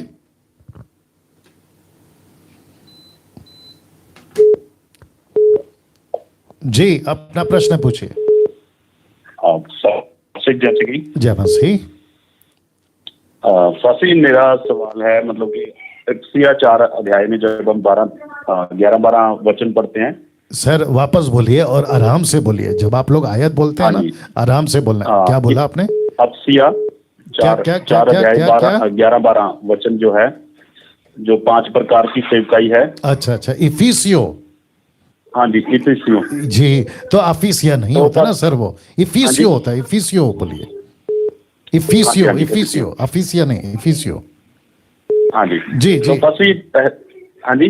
जी जी मैं सुन रहा हूं, बोलिए। मेरा सवाल है कि भविष्यवक्ता किसे कहते हैं और उसका काम क्या है, क्या ओके होता है? ओके ओके, ठीक है ठीक है ठीक है, थैंक यू थैंक यू। और आपका नाम क्या है? मेरा नाम बंटी है जी, बंटी। बंटी मसीह। ओके गुड गुड, लाइन पे बने रहें। ओके बंटी मसीह साहब का प्रश्न है कि इफिसियो 5:4-11 मुझे दीजिए। इफिशियंस चैप्टर 4 वर्स 11, भाई का कहना है उसमें 5 प्रकार की सेविकाएं हैं, बट वो जानना चाहते हैं प्रॉफिट का क्या काम है, भविष्यवक्ता का काम। तो पहले वचन पढ़ देते हैं। उसने कुछ को, किसने? यीशु ने। उसने कुछ को प्रेरित नियुक्त किया, और कुछ को भविष्यवक्ता नियुक्त किया, प्रॉफिट इंग्लिश में। कुछ को सुसमाचार सुनाने वाले नियुक्त किया। कुछ को रखवाले मतलब पास्टर और उपदेशक नियुक्त करके दे दिया। लेकिन वचन 12 और 13 बहुत इंपॉर्टेंट है, जिससे पवित्र लोग सिद्ध हो जाए, सेवा का काम किया जाए, मसीह की देह उन्नति पाए, जब तक कि हम सब के सब विश्वास और परमेश्वर के पुत्र की पहचान में एक ना हो जाए और सिद्ध मनुष्य ना बन जाए, मसीह की पूरी डील तक ना बढ़ जाए, ताकि हम आगे को बालक ना रहें जो मनुष्य की ठग विधा और चतुराई से, उनके भरम की युक्तियों के उपदेश के हर एक झोंके से उछाले इधर उधर घुमाए जाते हों, जिसको कहते हैं विंड डॉक्ट्रियंस। ठीक है ना? तो भाई का प्रश्न है, बंटी मसीह जी का प्रश्न है, या बंटी मसीह जी का प्रश्न है, प्रॉफिट कौन है, भविष्यवक्ता कौन है और उसका काम क्या है। तो बंटी जी अगर आप लाइन पे बने हुए हैं तो 12 और 13 और 14 ये टोटल कॉन्सेप्ट क्लियर कर देता है कि फाइवफोल्ड मिनिस्ट्री का काम क्या है। लेकिन आपने क्योंकि पूछा है प्रॉफिट, तो ये वो प्रॉफिट जिसका ट्रांसलेशन है प्रॉफिटोस, जिसका मतलब फोर्थ टेलिंग। एक व्यक्ति को परमेश्वर प्रकाशन देता है, क्योंकि आप सभी के पास में, बंटी जी आप सुन रहे हैं? हाँ जी। हाँ हाँ, आपके पास में आज बाइबल है, लेकिन जब पौलुस प्रचार करते थे ना सर, तभी उनके पास में बाइबल नहीं थी सर। आज आपके पास में 66 की बुक है ना सर, लेकिन जब पौलुस प्रचार करता था तब उनके पास नहीं थी सर। उनके पास में मूसा का तौरा था, नबियों की किताबें थी, भजन संहिता की पुस्तकें थी, लेकिन वो भी कहाँ होती थी सर? मंदिर के अंदर। क्योंकि उन दिनों में यहूदी लोग किसी को भी ऐसे, जैसे आज हम बाइबल लेकर घूम रहे ना हाथों में, अपने अपने टैब पे, फोन पे, ऐसे उन दिनों में नहीं होता था सर। उनको अगर पढ़ना होता था तो मंदिर जाके पढ़ना होता था। तो जिसके चलते परमेश्वर ने क्या किया, ओके अब मैं व्यवस्था, बुक एजेकिएल की किताब, उसका 36 का 26, बंटी जी लाइन पे बने रहे। The book of Ezekiel chapter 36 verse 36 का 26 जी, 36 का 26 मैं आपको बता देता हूं क्या लिखा है। परमेश्वर अब कॉन्सेप्ट चेंज कर दिया, और इसकी बात को परमेश्वर कहता भी है पौलुस के द्वारा। कहता है मैं तुमको नया मन दूंगा, तुम्हारे भीतर नई आत्मा उत्पन्न करूंगा, तुम्हारी देह में पत्थर का हृदय निकालकर तुमको मांस का हृदय दूंगा। प्रश्न है क्यों? वचन 27, मैं अपना आत्मा तुम्हारे भीतर देकर ऐसा करूंगा कि तुम मेरी विधियों पर चलोगे, और दूसरा कहता है मेरे नियमों के अनुसार करोगे। तो इसका मतलब क्या है? परमेश्वर प्रॉफिट्स को रेस करता है कलीसिया को परफेक्ट करने के लिए, लेकिन वो प्रोफेसी नहीं बंटी जी, वो भविष्यवक्ता नहीं जो ये कहता है कि तुम अमेरिका जाओगे। ऐसे प्रॉफिट वाले की बात नहीं कर रहे हैं जो कहता है कि आपकी गाड़ी का नंबर प्लेट यही है, आपका मोबाइल नंबर ऐसा ऐसा, आपका डेट ऑफ बर्थ ऐसा, आपके 10 बच्चे 12 अरे ये नहीं है सर, ये वो नहीं है। ये वो है जो कलीसिया को ठीक करते हैं, और जिसके चलते पौलुस कहता है, मैं थोड़ा सा और बोल देता हूं, पहला कुरिन्थियों उसका 23 निकालना, 14 का 23 first Corinthian 14:23, I hope so, या ओके। वचन 23 से ही पढ़ते हैं, अंत यदि कलीसिया एक जगह इकट्ठी हो और सबके सब अन्य भाषाएं यानी कि ग्लोसा नॉट जिब्रिश अन्य भाषाएं बोलें और बाहर वाले या अविश्वासी लोग भीतर आ जाएं तो क्या वे तुम्हें पागल ना कहेंगे? अभी वचन 24, परंतु यदि सब भविष्यवाणी करने लगे और कोई अविश्वासी या बाहर वाला मनुष्य भीतर आ जाए तो सब दोषी ठहरा देंगे और परख लेंगे और उसके मन के भेद प्रकट हो जाएंगे और तब वह मुंह के बल गिरकर परमेश्वर को दंडवत करेगा और मान लेगा कि सचमुच परमेश्वर तुम्हारे बीच में। तो प्रोफेसी का काम है एक व्यक्ति को कन्विक्ट करना कि तुम्हारे जीवन में ये पाप है, ये पाप है, ये पाप है। आजकल की जो प्रोफेसी है बंटी जी, आजकल तो पूरा उल्टा चल रहा है कि आपको पैसे कहां से मिलेंगे, आशीष कहां से मिलेंगे, लेकिन पौलुस के टाइम पे ये प्रोफेसी नहीं होती थी sir ji. I hope you got the answer. हाँ जी बिल्कुल पसी या एक और इसी में मतलब कि जो फर्स्ट है जो प्रेरित का सेवकाई दिया गया जी, तो आज जैसे मतलब कि भविष्यवक्ता अपने प्रॉफिट जो भी अपने आगे लगाते हैं आज कुछ लोग जी, ठीक है, तो टीचर भी लगाते हैं आजकल जी, ठीक है। तो मतलब जो प्रेरित है क्या वो प्रेरित है कि जो प्रेरित की सेवकाई आज है और आज मतलब कि कोई अपने आप को प्रेरित कह सकता है? जैसे मतलब कि अपने यीशु मसीह ने तो 12 मतलब कि उन्होंने पूरे किए थे और उसमें से एक कम हो गया तो एक और चुन लिया था जी। तो बाइबल मतलब कि बाइबल जो है मैंने मतलब कि पढ़ा था कि मतलब कि बाइबल में मतलब कि जो प्रभु यीशु मसीह को जिन्होंने देखा था जी, ठीक है, यीशु मसीह को जिन्होंने देखा, यीशु मसीह के साथ रहे, तो उनमें से मतलब कि 12 को चुना गया था जी, तो जिसमें से कम हो गया था उसके बाद फिर मतलब कि उनका चुनाव हुआ जी। तो मतलब कि वो कंप्लीट हो गया। तो आज मतलब कि क्या प्रेरित की सेवकाई है आज और लगा सकता है कोई मतलब कि कोई परमेश्वर का दास अपने आगे ओके, मैं समझ गया बंटी जी, लाइन में बने रहे। नाउ बंटी जी का दूसरा, कितने लोग हैं अभी? ओके, कम से कम 1300 से ऊपर लोग अभी YouTube पर लाइव देख रहे हो। मुझे बेहद खुशी है।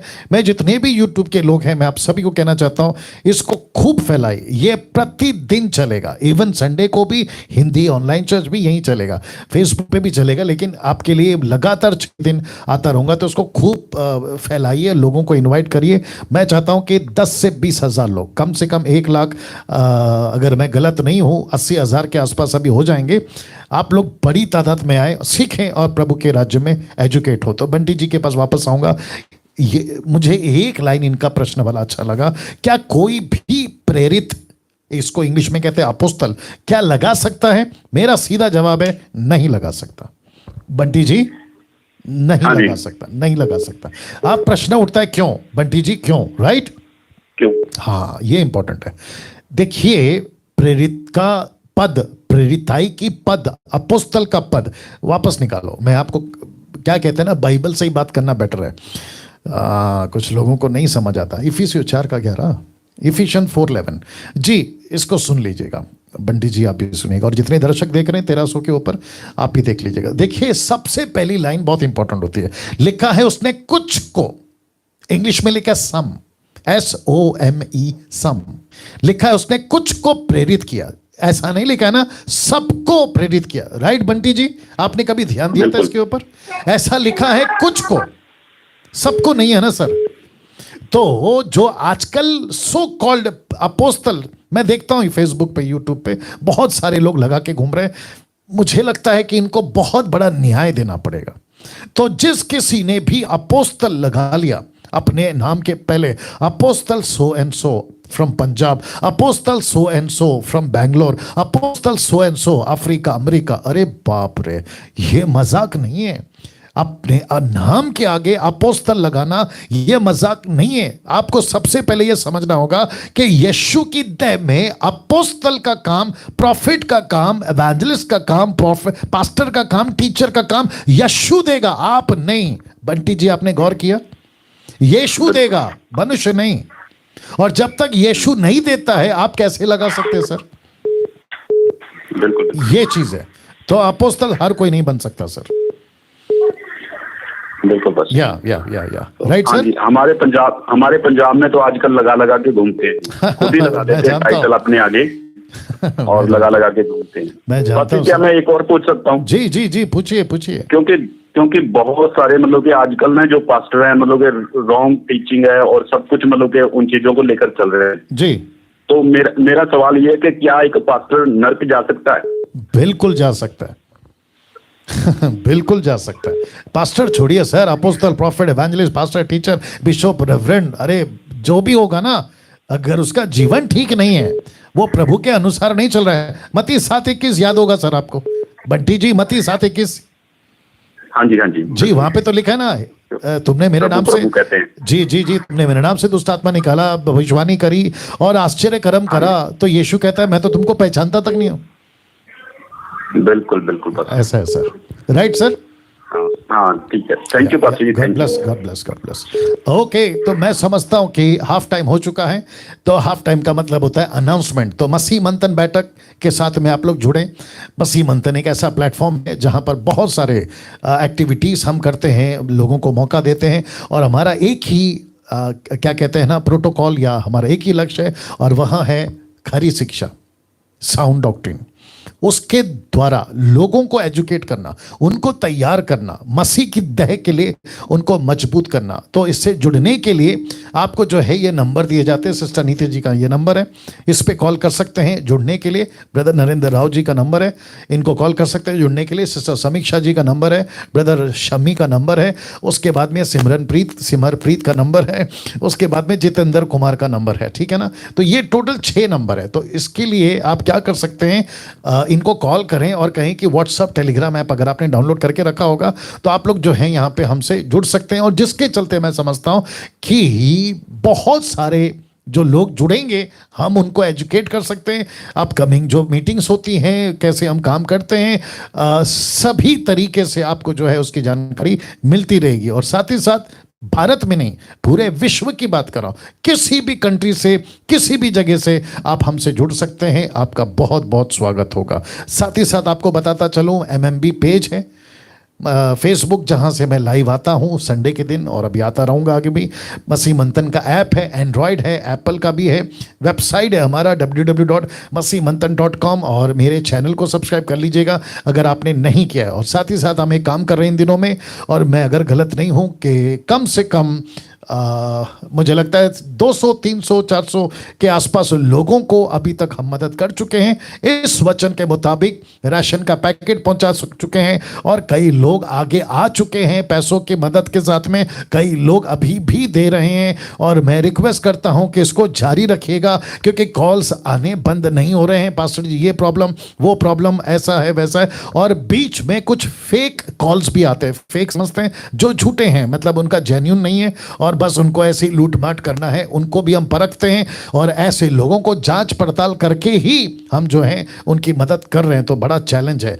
तो कौन सा नंबर है जिस पे आपको पैसे भेजना है? ये वाला।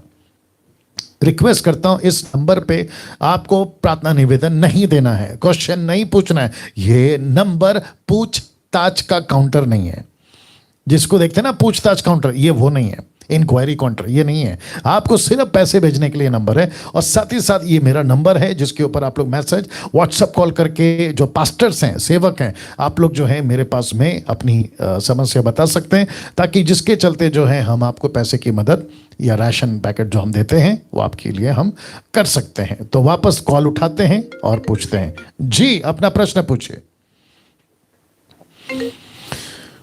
जी, अपना प्रश्न पूछिए सर। हेलो जी, जय मसीह।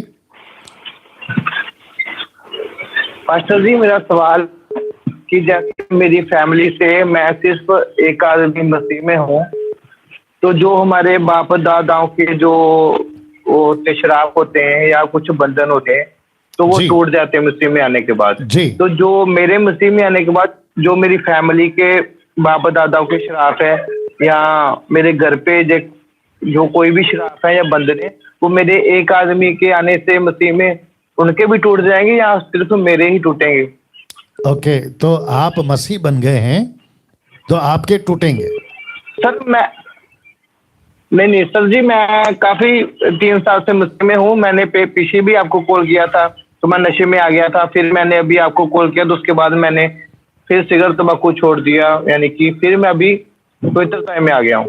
जी, तो मैं वही पूछ रहा हूँ ना सर, मेरा आप मसीह में हैं जी, तो जी, आपका जी। तो टूट गया, आप अभी श्राप में नहीं जी हैं। सर जी। आप उस लिस्ट में नहीं हाँ आते। जी सर, जी जी सर, मैं तो शराब में नहीं हूँ, लेकिन मेरी फैमिली जो है, मेरी मम्मी डैडी भाई बहन या मेरा घर, वो लोग भी टूट गए हैं या वो लोग अभी शराब में रहेंगे? सर अगर आप मुझे बात करने देंगे तो मैं आपसे बात कर पाऊंगा ना। मेरा सेंटेंस पूरा सुन ठीक है लीजिए सर। फिर बोलना है आपको, ठीक है? चलिए, मुझे लगता है कि वॉल्यूम कम ही कर देता हूं। भाई का कहना है कि मैं तो मसीह में आ गया हूं, मेरे श्राप तो टूट गए, लेकिन इनके घर के लोग जो मसीह में नहीं है, इनके घर के खुद के लोग, माता पिता भाई बहन नाना नानी काका काकी जो भी होंगे ना, उनके नहीं टूटेंगे। क्यों? क्योंकि कंडीशन है कि आप जब तक मसीह को स्वीकार नहीं करोगे तब तक आपके पाप नहीं। इसलिए तो लिखा, निकालो जल्दी से, दूसरा कुरिन्थियों 5:17, दूसरा कुरिन्थियों 5:17। देखिए दिक्कत क्या, मैंने क्या कहा था, जब आप प्रश्न पूछ लेते हैं तो आपको शांति से सुनना है। तीसरा पॉइंट था ये, इसको ध्यान रखने का, ठीक है ना? देखिए क्या लिखा है, लिखा है इसीलिए यदि कोई, ऐसा लिखा है, ऐसा नहीं लिखा है इसलिए यदि कोई घराना, नहीं लिखा है इसलिए यदि कोई मसीह में है तो वह नई सृष्टि है, पुरानी बातें बीत गई, सब कुछ नया हो गया। किसके लिए? उसके लिए जिसने अपना जीवन प्रभु को दिया। अगर मैंने अपना जीवन प्रभु को दिया है तो मेरे चलते पूरा का पूरा घर उद्धार पाएगा, ऐसा नहीं। उद्धार, माफ करना, श्राप से छूट जाएगा, ऐसा नहीं। उद्धार जरूर पाएंगे, मौका सबको है, ठीक है ना? लेकिन श्राप उसी के टूटेंगे जिसने अपना जीवन प्रभु को दिया। जी भाई साहब बोलिए। ठीक है पास्टर जी। God bless, God bless, God bless. जी जी, कट करो या। तो यूट्यूब पर भी ये दिक्कत है। ओके, अपना जी जी जी अपना प्रश्न पूछिए। प्रेज द लॉर्ड पास्टर जी। जी प्रेज द लॉर्ड।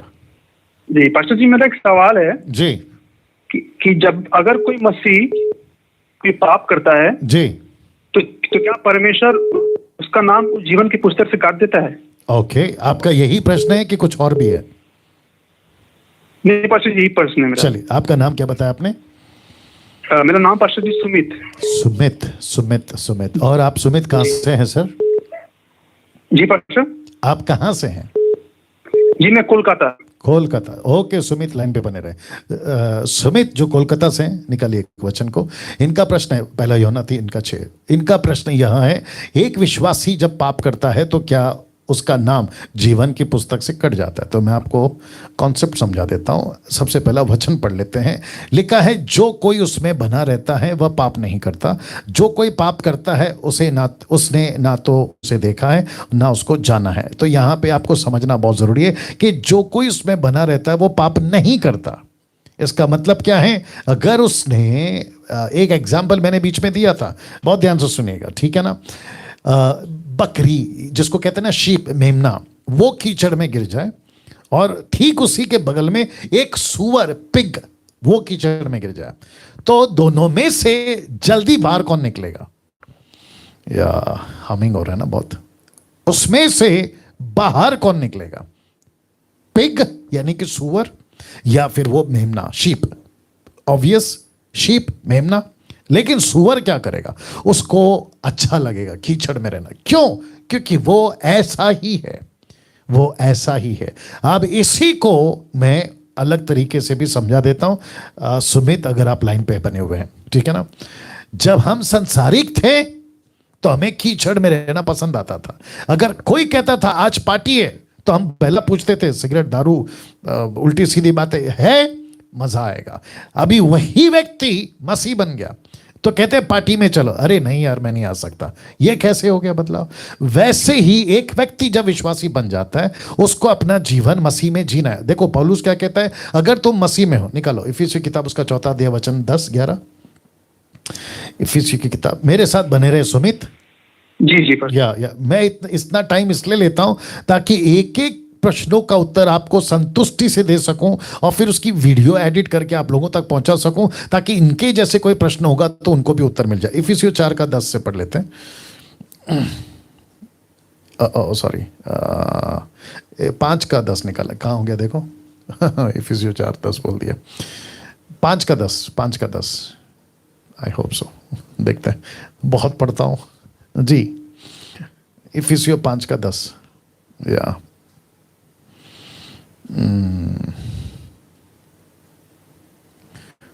हाँ, मिल गया। तो एक काम करते हैं ना, 11 से पढ़ते हैं।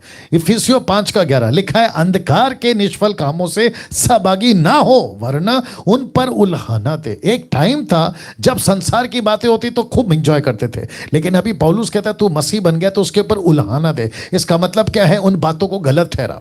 ये इंग्लिश ट्रांसलेशन कहता है एक्सपोज करो। किसको? संसार की बातों को। वचन 12, क्योंकि उनके गुप्त कामों की चर्चा भी लज्जा की बात है। वचन 13, जितने कामों पर उल्हाना दिया जाता है वे सब ज्योति से प्रकट होते हैं, क्योंकि जो सब कुछ को प्रकट करता है वो ज्योति है। इस कारण वह कहता है, हे सोने वाले जाग, मुर्दों में से जी उठ, तो मसीह की ज्योति तुझ पर चमकेगी। इसलिए ध्यान से देखो कि कैसी चाल चलते हो, निर्बुद्धि की नहीं पर बुद्धिमानी की नहीं चलो। इसका मतलब क्या है? मसीह बनने के बाद आपको अपना नेचर, आपको अपना स्वभाव, आपको अपना आदत, आपको अपना हैबिट्स, देखना सुनना, क्या देखते हो, क्या सुनते हो, क्या सोचते हो, इन सब के ऊपर आपको वर्कआउट करना है। वर्कआउट समझते हैं सुमित जी? इन सब के ऊपर आपको काम करना है। और जितने दर्शक है, कितने अभी? ओके, 1300 के, माफ करना, 1400 के ऊपर है। इन सबको भी मैं कहना चाहता हूं आपको काम करना है। अपनी आंखों को प्रैक्टिस में डालो, मैं ये देखूंगा, मैं ये नहीं देखूंगा। अपने दिमाग को प्रैक्टिस में डालो, मैं ये सोचूंगा, मैं ये नहीं सोचूंगा। अपने कानों को प्रैक्टिस में डालो, मैं यहां तक सुन सकता हूं, मैं यहां तक नहीं सुन सकता। अपने पैरों को प्रैक्टिस में डालो, मैं यहां तक जा सकता हूं, यहां तक नहीं जा सकता हूं। इसको कहते हैं एक मेमना कीचड़ में अगर गिरा भी। आपने क्या पूछा था? पाप करने के बाद क्या नरक में से, जीवन की पुस्तक में से उसका नाम काट दिया, उसको नरक में डाल दिया जाएगा? तो इसमें बात आती है उस व्यक्ति का एटीट्यूड, उस व्यक्ति का इंटेंशन, वो किस मकसद से मसीह जीवन में आकर भी पाप कर रहा था। तो जल्दी से निकालना। इब्रानियों किताब उसका 10:25 क्या कहता है, मैं आपको ये भी समझा देता हूं, ठीक है ना? इब्रानियों किताब उसका 10:25 से पढ़ लेते हैं जी। इब्रानियों 10:25 जी। कहाँ गया? ओके, लिखा है, एक दूसरे के साथ इकट्ठा होना ना छोड़े जैसे कितनों की रीति है, पर एक दूसरे को समझाते रहे, जो जो उस दिन को निकट आते देखो, त्यों अधिक यह किया करो। वचन 26, क्योंकि सच्चाई की पहचान प्राप्त करने के बाद यदि हम जानबूझकर पाप करते रहे, तो ये क्या हो गया? अभी यहाँ पे इंटेंशन आ गया। तो आपने क्या करा? सिगरेट का पैकेट सामने है, आपने कहा मैं तो मसीह हूं, सिगरेट नहीं पीऊंगा, लेकिन आपके दोस्त ने कहा अरे पी ले। तब आपने क्या किया? वहां पे मन बनाया, आपने खुद को प्रिपेयर किया, मैं जाऊंगा, सिगरेट को पकड़ूंगा, उसके ऊपर आग लगाऊंगा, उसको पीऊंगा। इसको कहते हैं जानबूझ के। तो ऐसा व्यक्ति को परमेश्वर कहता है, ओके अभी तू कीचड़ में गिरा, अब तू कीचड़ में गिरा है तो मैं देखता हूं तू क्या करेगा। अगर वो मेमने की तरह उसका ज़मीर, उसका कॉन्शियस, उसके अंदर का जो पवित्र आत्मा है उसको कायल करता है, अगर वो बाहर निकल गया तो भला, नहीं तो खत्म। राइट सुमित? जी पास्टर जी, ये है कॉन्सेप्ट सर। तो एक पाप से उसका नाम, सुन लीजिए, एक पाप से उसका नाम जीवन की पुस्तक से नहीं कटेगा। परमेश्वर उस व्यक्ति को देखता है। पतरस ने 3 बार इनकार किया, राइट? जी पतरस ने यीशु का 3 बार इनकार किया, लेकिन पतरस को फिर भी परमेश्वर ने वापस मौका दिया। क्यों? क्योंकि उसके पीछे इंटेंशन था।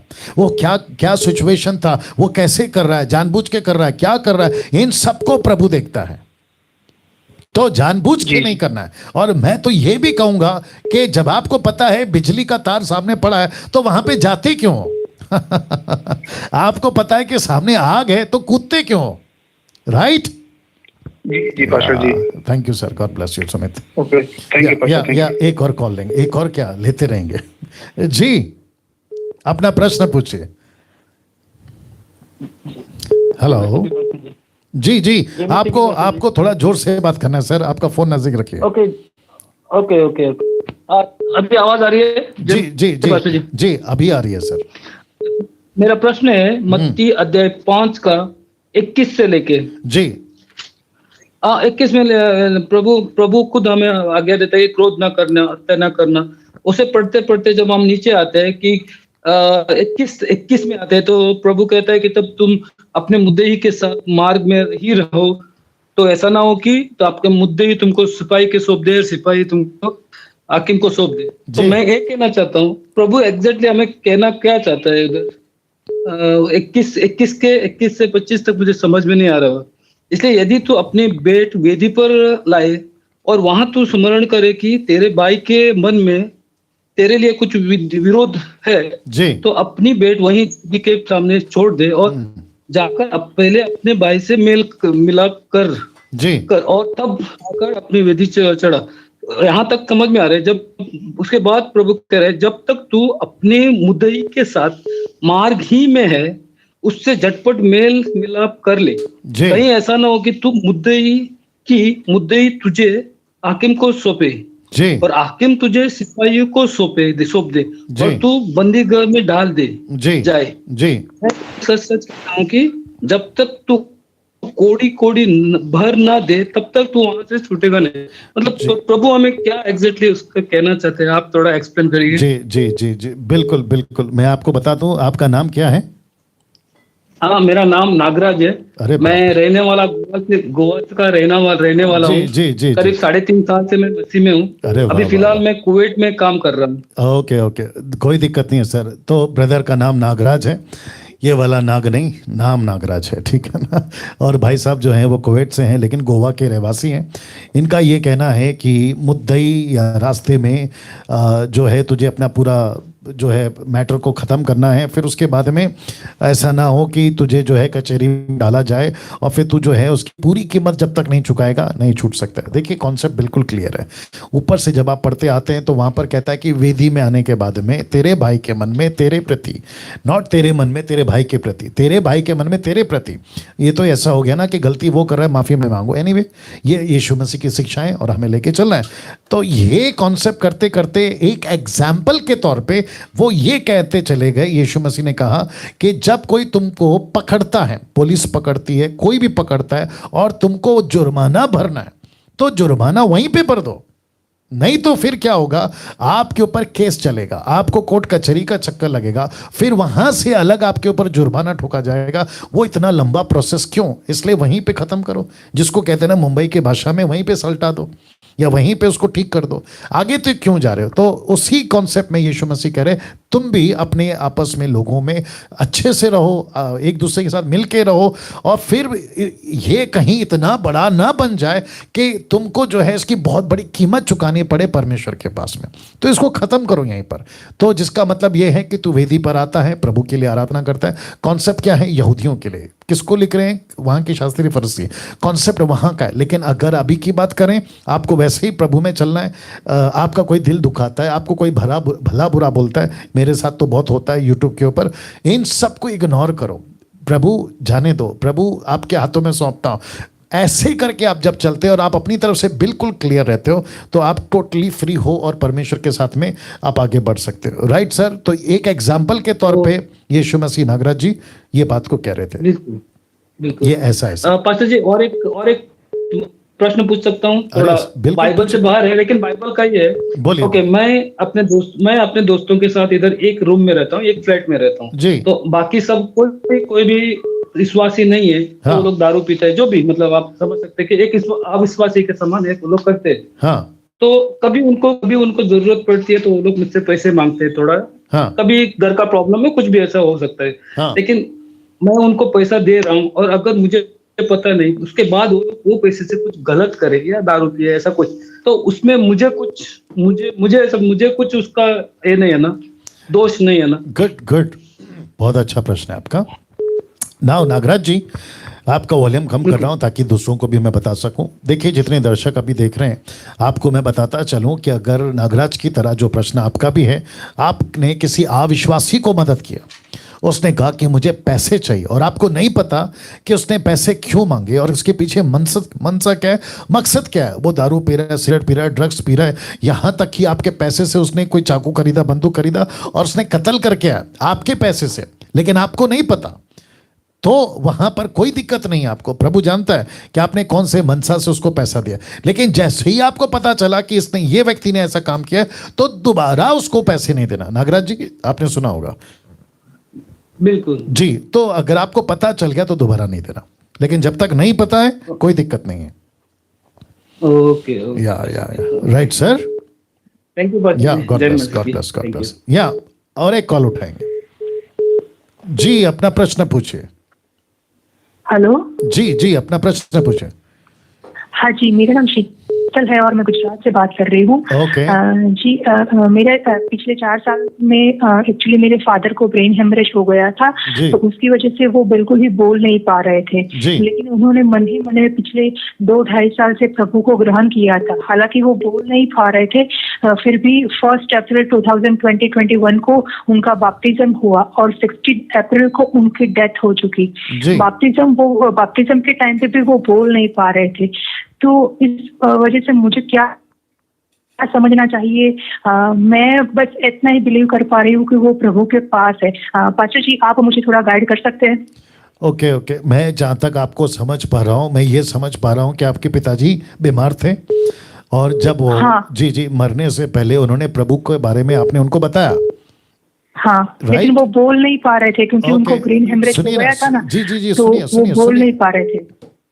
सिस्टर सुनिए, ठीक है ना, वो बोल नहीं पा रहे हैं, लेकिन हाँ। रोमियो की किताब उसका 10:9 निकालो जल्दी से। रोमियो की किताब उसका 10:9 क्या कहता है? मन से, मैं आपको पढ़ा देता हूं। अगर उन्होंने ओके कहाँ गया, यदि तो अपने मुंह से यीशु को प्रभु जानकर अंगीकार करे और अपने मन से विश्वास करे, तो कहां से करना है विश्वास? हाँ, मन से। मन से एग्जाम्पल देता हूं सिस्टर, लाइन में बने रहें। देखिए दर्शकों, जितने अभी मसीह दर्शक देख रहे हैं, मैं आपको भी बताता चलूं, जो गूंगे होते हैं, जो बचपन से गूंगे होते हैं, उनको गॉस्पल कैसे दें? वो कैसे स्वीकार करेंगे? तो जीसस क्या कहते हैं? मन से विश्वास करो। आपके पास में बोलने की ताकत है, जबान से कबूल कर सकते हो, कबूल करो। अगर आप बोल नहीं सकते हैं, जैसे अभी इनके केस में पिताजी का ब्रेन हेमरेज हो गया, वो लेटे थे, इन्होंने गॉस्पल सुनाया, हो सकता है कि उन्होंने सुना, मन में विश्वास किया कि यस प्रभु आप सच्चे हैं, मैं विश्वास करता हूं, मेरी बेटी जो अभी मुझे सुना रही है आप ही सच्चा परमेश्वर। अगर उन्होंने मन में विश्वास किया होगा, वो पक्का स्वर्ग में होंगे सिस्टर, चिंता मत करिए। जी जी हाँ, जी, लेकिन जी, सुनिए जी, सुनिए, ये भी बोल देता हूँ जी, मैं ये भी मेरी बात सुन लीजिए सिस्टर। जी जी जी, मैं ये भी कहता हूं दर्शकों को भी कि अगर उनके पिताजी ने, यानी कि आपके पिताजी ने अगर मन से स्वीकार नहीं किया होगा, तो फिर पूरा का पूरा सिनारियो अलग हो जाएगा। और यीशु व्यक्तिगत, बेटी को लेकर बाप को माफ करना, बाप को देखकर बेटी को माफ करना, पति पत्नी को देखकर, बच्चे माँ बाप को देखकर नहीं, हर व्यक्ति को व्यक्तिगत अपना हिसाब देना, इंडिविजुअल हिसाब देना, ये याद रखिएगा सिस्टर। ओके, या God bless, God bless, God bless. Okay, और एक सवाल, और एक क्या पूछते हैं? जी जी जी जी, बहुत बहुत शुक्रिया जी, अपना प्रश्न पूछिए। हेलो जी। हाँ सर, मुकेश बोल रहा था नागपुर से। जी, आपका फोन नजदीक रखिए सर, आपका फोन नजदीक रखिए सर। हाँ जी, जी। सर मुझे एक प्रश्न पूछना था जी। मरकुस का 10 उसका 38। 10 का 38, 10:38। हाँ हाँ, यीशु ने उनसे कहा तुम नहीं जानते कि क्या मांगते हो। हाँ। जो कटोरा मैं पीने पर हूँ क्या हाँ। पी सकते हो? हाँ। और जो बपतिस्मा मैं लेने पर हूँ क्या ले सकते हो? हाँ। तो यीशु मसीह ने जो पहले बपतिस्मा ले लिया था, ये जी। दूसरा बपतिस्मा ये कैसा है? ओके, इसके बारे में जानना था मुझे। दिक्कत वही है। ओके, आप मेरा प्रोग्राम शुरू से देख रहे हैं कि अभी अचानक आए आप? नहीं, बीच बीच में देखा हूँ सर मैंने। नहीं, आज की बात कर रहा हूँ, आज की बात कर रहा हूँ। हाँ, आज का देखा है। नहीं सर, मैं पूछ रहा हूँ आज का प्रोग्राम शुरू से देख रहे हैं या अभी अचानक आ गए आप? नहीं, शुरू से देख रहा हूँ। तो फिर मैंने कहा था ना, बपतिस्मा का एक कॉन्सेप्ट होता है। बपतिस्मा एक कहावत के रूप में होता है। बादल का बपतिस्मा, समंदर का बपतिस्मा, आदम माफ करे, क्या नाम है, जॉन द बैप्टिस्ट का बपतिस्मा, यीशु का बपतिस्मा, ये एक सेइंग है ना सर, ये कहावत है ना सर। तो यीशु जो क्रूस पे मर रहा है उसको भी बपतिस्मा कह रहा है। यीशु ने कहा तुम नहीं जानते कि क्या मांगते हो, जो कटोरा मैं पीने पर हूं क्या तुम पी सकते हो, जो बपतिस्मा मैं लेने। ये कौन सा बपतिस्मा है? पानी का नहीं है ना सर, ये वो बपतिस्मा नहीं है ना सर। देखिए, कोई चीज को, अभी आपको एग्जांपल देता हूं, जितने दर्शक है आप भी सुनिए। यीशु ने क्या कहा, निकालो जल्दी से, इधर है। यीशु ने क्या कहा, लूका 14 का 25 से 26 निकालो, चलो लूका 14 का 26। मैं आपको एक और कहावत के तरीके से बता देता हूं। बाइबल की अपनी एक भाषा है, उसको मैंने एक बार प्रचार किया था। लिखा है, यदि कोई मेरे पास आए और अपने पिता माता बच्चों भाई बहनों का प्राण का प्रिय ना जाने तो मेरा चेला नहीं हो सकता। जो कोई अपना क्रूस ना उठाए मेरे पीछे नहीं आ सकता। सर, आप लाइन में बने हैं तो मेरे को जवाब दीजिए। जी, आप जब से मसीह बने हैं सर, आपने कौन सा क्रूस उठाया? सॉरी। आप जब से मसीह बने हैं आपने तब से कौन सा क्रूस उठाया? क्रूस। चलिए मैं बता देता हूं, आपने कोई क्रूस नहीं उठाया। दर्शकों आप भी सुनिए, यीशु कहता है जो कोई मेरे पीछे आएगा वो अपना क्रूस उठाए। तो हम कौन सा क्रूस उठाते हैं? ये एक कहावत है, ये एक लैंग्वेज है। क्रूस उठाने का मतलब है दुख उठाना, क्रूस उठाने का मतलब है संसार को त्यागना, प्रभु के पीछे चलना, अपने आप को त्यागना, उसको कहते हैं क्रूस उठाना। बपतिस्मा का मतलब है मैं अभी दुख उठाऊंगा, उसको कहता है बपतिस्मा। मैं क्रूस पे मरूंगा, उसको कहता है बपतिस्मा। पौलुस कहता है कि मूसा के टाइम के लोग बादल के नीचे चले, उसको कहता है बपतिस्मा। समंदर में से पार हो गए, उसको कहते हैं बपतिस्मा। तो ये बपतिस्मा शब्द है ना, एक ऐसा है, इसको नेगेटिव पॉजिटिव दोनों ले सकते हैं जी। तो ऐसा कोई दोबारा बपतिस्मा नहीं होता सर, ये कहावत है, ये कहावत है। मतलब एक क्या कहते हैं ना, ये बोल चाल की एक मेरे को शब्द नहीं मिल रहा है, एक सेइंग है सर, एक कहावत के रूप में कहते हैं जी। Okay sir, thank you. God bless. या बहुत इंपॉर्टेंट है जी। अपना प्रश्न पूछिए जी, अपना प्रश्न पूछिए sir. Hello, praise the Lord sir. जी प्रेज द लॉर्ड। सर हमारा प्रश्न ये है, मत्ती की किताब 24 का 15-24 सर। जी वापस बोलिए और फोन नजदीक रखिए। मेरा सवाल है मत्ती की किताब 15-24। ओके 15 का 24। हाँ जी सर, उसमें लिखा हुआ है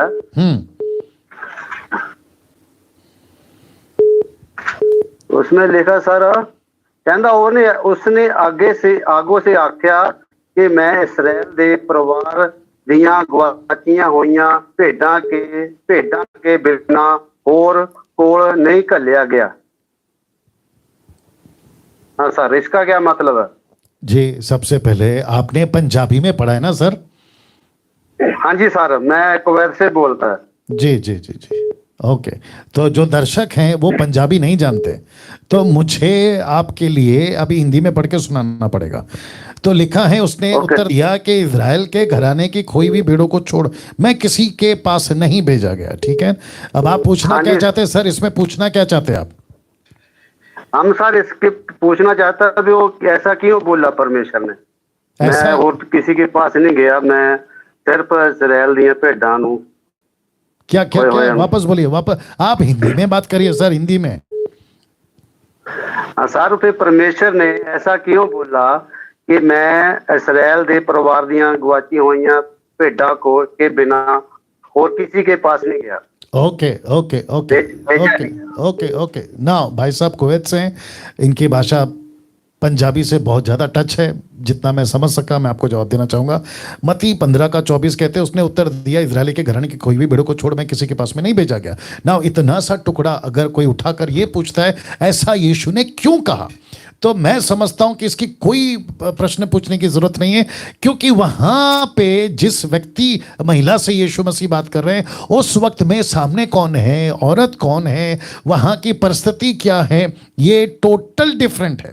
अगर इसको उठाकर ये कह दे कि यीशु अन्य जातियों के लिए आया ही नहीं तो टोटल गलत हो जाएगा। हम सभी जानते हैं कि यीशु ने जगत से प्यार किया। यूहन्ना 3:16, परमेश्वर ने जगत से इतना प्रेम किया कि उसने अपना इकलौता पुत्र दे दिया। यीशु मसीह अन्य जातियों के लिए भी तो मरा है। इस वचन के मुताबिक अगर ये कहें कि यीशु ने कहा कि मैं इजरायलियों के कोई भी भेड़ों को छोड़ और किसी के लिए नहीं भेजा गया, तो इसका मतलब क्या? यीशु जो क्रूस पे मरा वो अन्य जातियों के लिए नहीं मरा? ये गलत हो जाएगा फिर। अब इसके पीछे यीशु मसीह की बहुत सारी बातें, जैसा यीशु मसीह ने अपने 12 चेलों को कहा, निकालिए मत्ती 10:5, यीशु मसीह ने 12 चेलों को कहा कि अन्य जातियों के पास नहीं जाना। तो वो क्यों? उसने क्यों कहा इजरायलियों के पास में जाना? दूसरी, इसी को जब तक ये निकाल रहे हैं, दूसरा, जब यीशु किसी के साथ चमत्कार करते थे तो कहते किसी को नहीं बताना, मैं वहां पे भी आऊंगा। उन 12 को यीशु ने आज्ञा देकर भेजा, अन्य जातियों की ओर नहीं जाना और समरिया के किसी नगर में प्रवेश नहीं करना। क्यों? उसके पीछे बहुत सारा रीजन है। रीजन ये है, बहुत ध्यान से सुनिएगा भाई साहब, आप भी सुनिएगा, लाइन में है सर आप? ओके सर जी, लाइन में रहिएगा।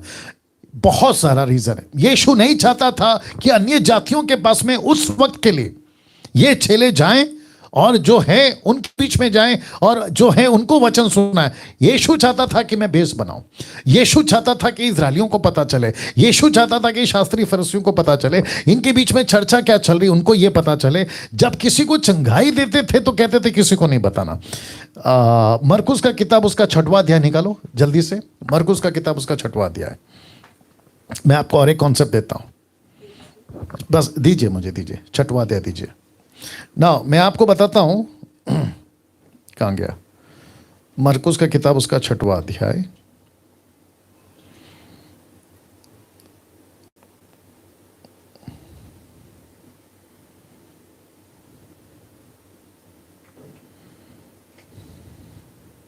हाँ, वचन 56, मरकुस की किताब 6 का 56 लिखा है कि जहां कहीं वह गांव नगरों बस्तियों में जाता था तो लोग बीमारों को बाजारों पर रखकर उससे विनती करते थे कि वह उन्हें अपने वस्त्र के आंचल ही को छू लेने दे, और जितने उसे छूते थे वे सब चंगे हो जाते थे। किसको? वस्त्र के आंचल को। क्यों? क्योंकि 6 के पहले 5वें अध्याय में क्या हुआ था? वचन 25 से, वहां पे एक औरत थी जिसको 12 साल से लहू बहने का रोग था। उसको पता चला कि अगर यीशु के कपड़े को छूकर मैंने चंगाई पाई है, अगर मैं ऐसा प्रोपेगेंडा मतलब ऐसा अनाउंसमेंट पूरे बस्तियों में कर दूं तो सब यीशु को आएंगे, कपड़ा छुएंगे और वो ठीक हो जाएंगे। और आपको पता है ऐसी कई बार हुआ है कि यीशु किसी को ठीक करते थे, कहते किसी को नहीं बताना। क्यों?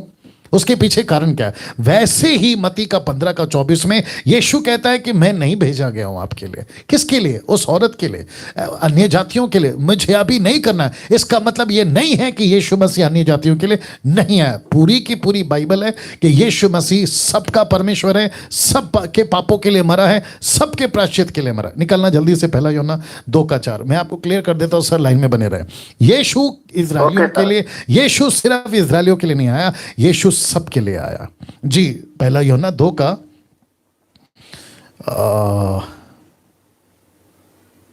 ओके, एक सेकंड दीजिए। हाँ, नॉट 2 का 4, 1 यूहन्ना 2 का 2, नॉट 4, 2 का 2 लिखा है, वही हमारे पापों का प्रायश्चित, और केवल हमारे नहीं वरन सारे जगत के पापों का भी। तो पूरी दुनिया के पापों के लिए आया। तो मैं समझता हूं कि भाई साहब जो आपने प्रश्न उठाया है कि उस औरत को कहा, तो उसके पीछे कई वजह है सर, उसके पीछे कई वजह है। मैं आपको वजह बता चुका हूं। यीशु किसी प्रकार की चीज में बिजी नहीं होना चाहते थे। भीड़ के पीछे और एक आ गया, निकालो जल्दी से, लूका की किताब 4 का 43। मैं आपको और एक दे रहा हूं सर। जितने दर्शक है अभी कितने हैं? ओके, 1400 के ऊपर लोग हैं। फेसबुक की पब्लिक शायद इस तरफ अभी तक टर्न नहीं हुई है, मुझे नहीं पता क्या बात है जी। देखिए यीशु ने क्या कहा। ओके, वचन 42 से पढ़ते, लेकिन हमको चाहिए 43, लेकिन 2 से पढ़ते, 42 से पढ़ते। लूका 4 का 42 से। जब दिन हुआ तो वह निकलकर एक सुनसान जगह में गया। भीड़ की भीड़ उसे ढूंढती और उसके पास आई और उसे रोकने लगी कि वह उनके पास से ना जाए। भीड़ ने यीशु कहा, अब यहां से नहीं जाना, आप इसी गांव में रहो। लेकिन 43, परंतु उसने उनसे कहा, मुझे अन्य नगरों में भी परमेश्वर के राज्य के सुसमाचार को सुनाना अवश्य है। क्यों? क्योंकि मैं इसलिए भेजा गया हूं। अब बताइए भाई साहब, यीशु एक औरत को कहते हैं मैं सिर्फ इजरायलियों के लिए आऊं, लेकिन अभी 43 में कहते हैं कि मुझे मत रोको, मुझे और भी कई जगह पे जाना है। अब आप समझ गए सर? सर एक और सवाल है मेरा जी। बट आप ये संतुष्ट हैं? आप ये बात समझ में आ गई आपको? हाँ सर, जी समझ आ गया जी जी। दूसरा सवाल ये है, 24 का 16 से लेके 20 तक है। किसका किसका? कौन सी किताब? 24, मत्ती 24 जी, मत्ती 24 16 से 20 तक जी। क्या है उसमें सर लिखा है, जब कोई यहूदा में हो वह पहाड़ों पर भाग जाए जी, जो कोठे पर हो अपना घर में सामान लेने ना उतरे जी, और जो खेत में हो वह अपना कपड़ा लेने को पीछे ना मुड़े जी। उन दिनों में जो गर्भवती हो दूध पिलाती होगी उसने। ओके ओके ओके, इतना टाइम नहीं है सर। सर इतना नहीं पढ़ना है। आप सिर्फ प्रश्न पूछिए, ये मैं समझ गया और मैं दर्शक को भी समझा दूंगा। आप प्रश्न पूछिए। हाँ सर, इसमें क्यों परमेश्वर किसके लिए बोलता है, किस आदमी को बोलता है और सामान लेने के लिए पीछे बाप से मत दे जाना और कोठे पर से नीचे नहीं उतरना है। ठीक है ठीक है ठीक है सर, आपकी बातें सुनते सुनते मन में प्रश्न आ गया आपके लिए। आप बाइबल कब से पढ़ रहे हैं सर?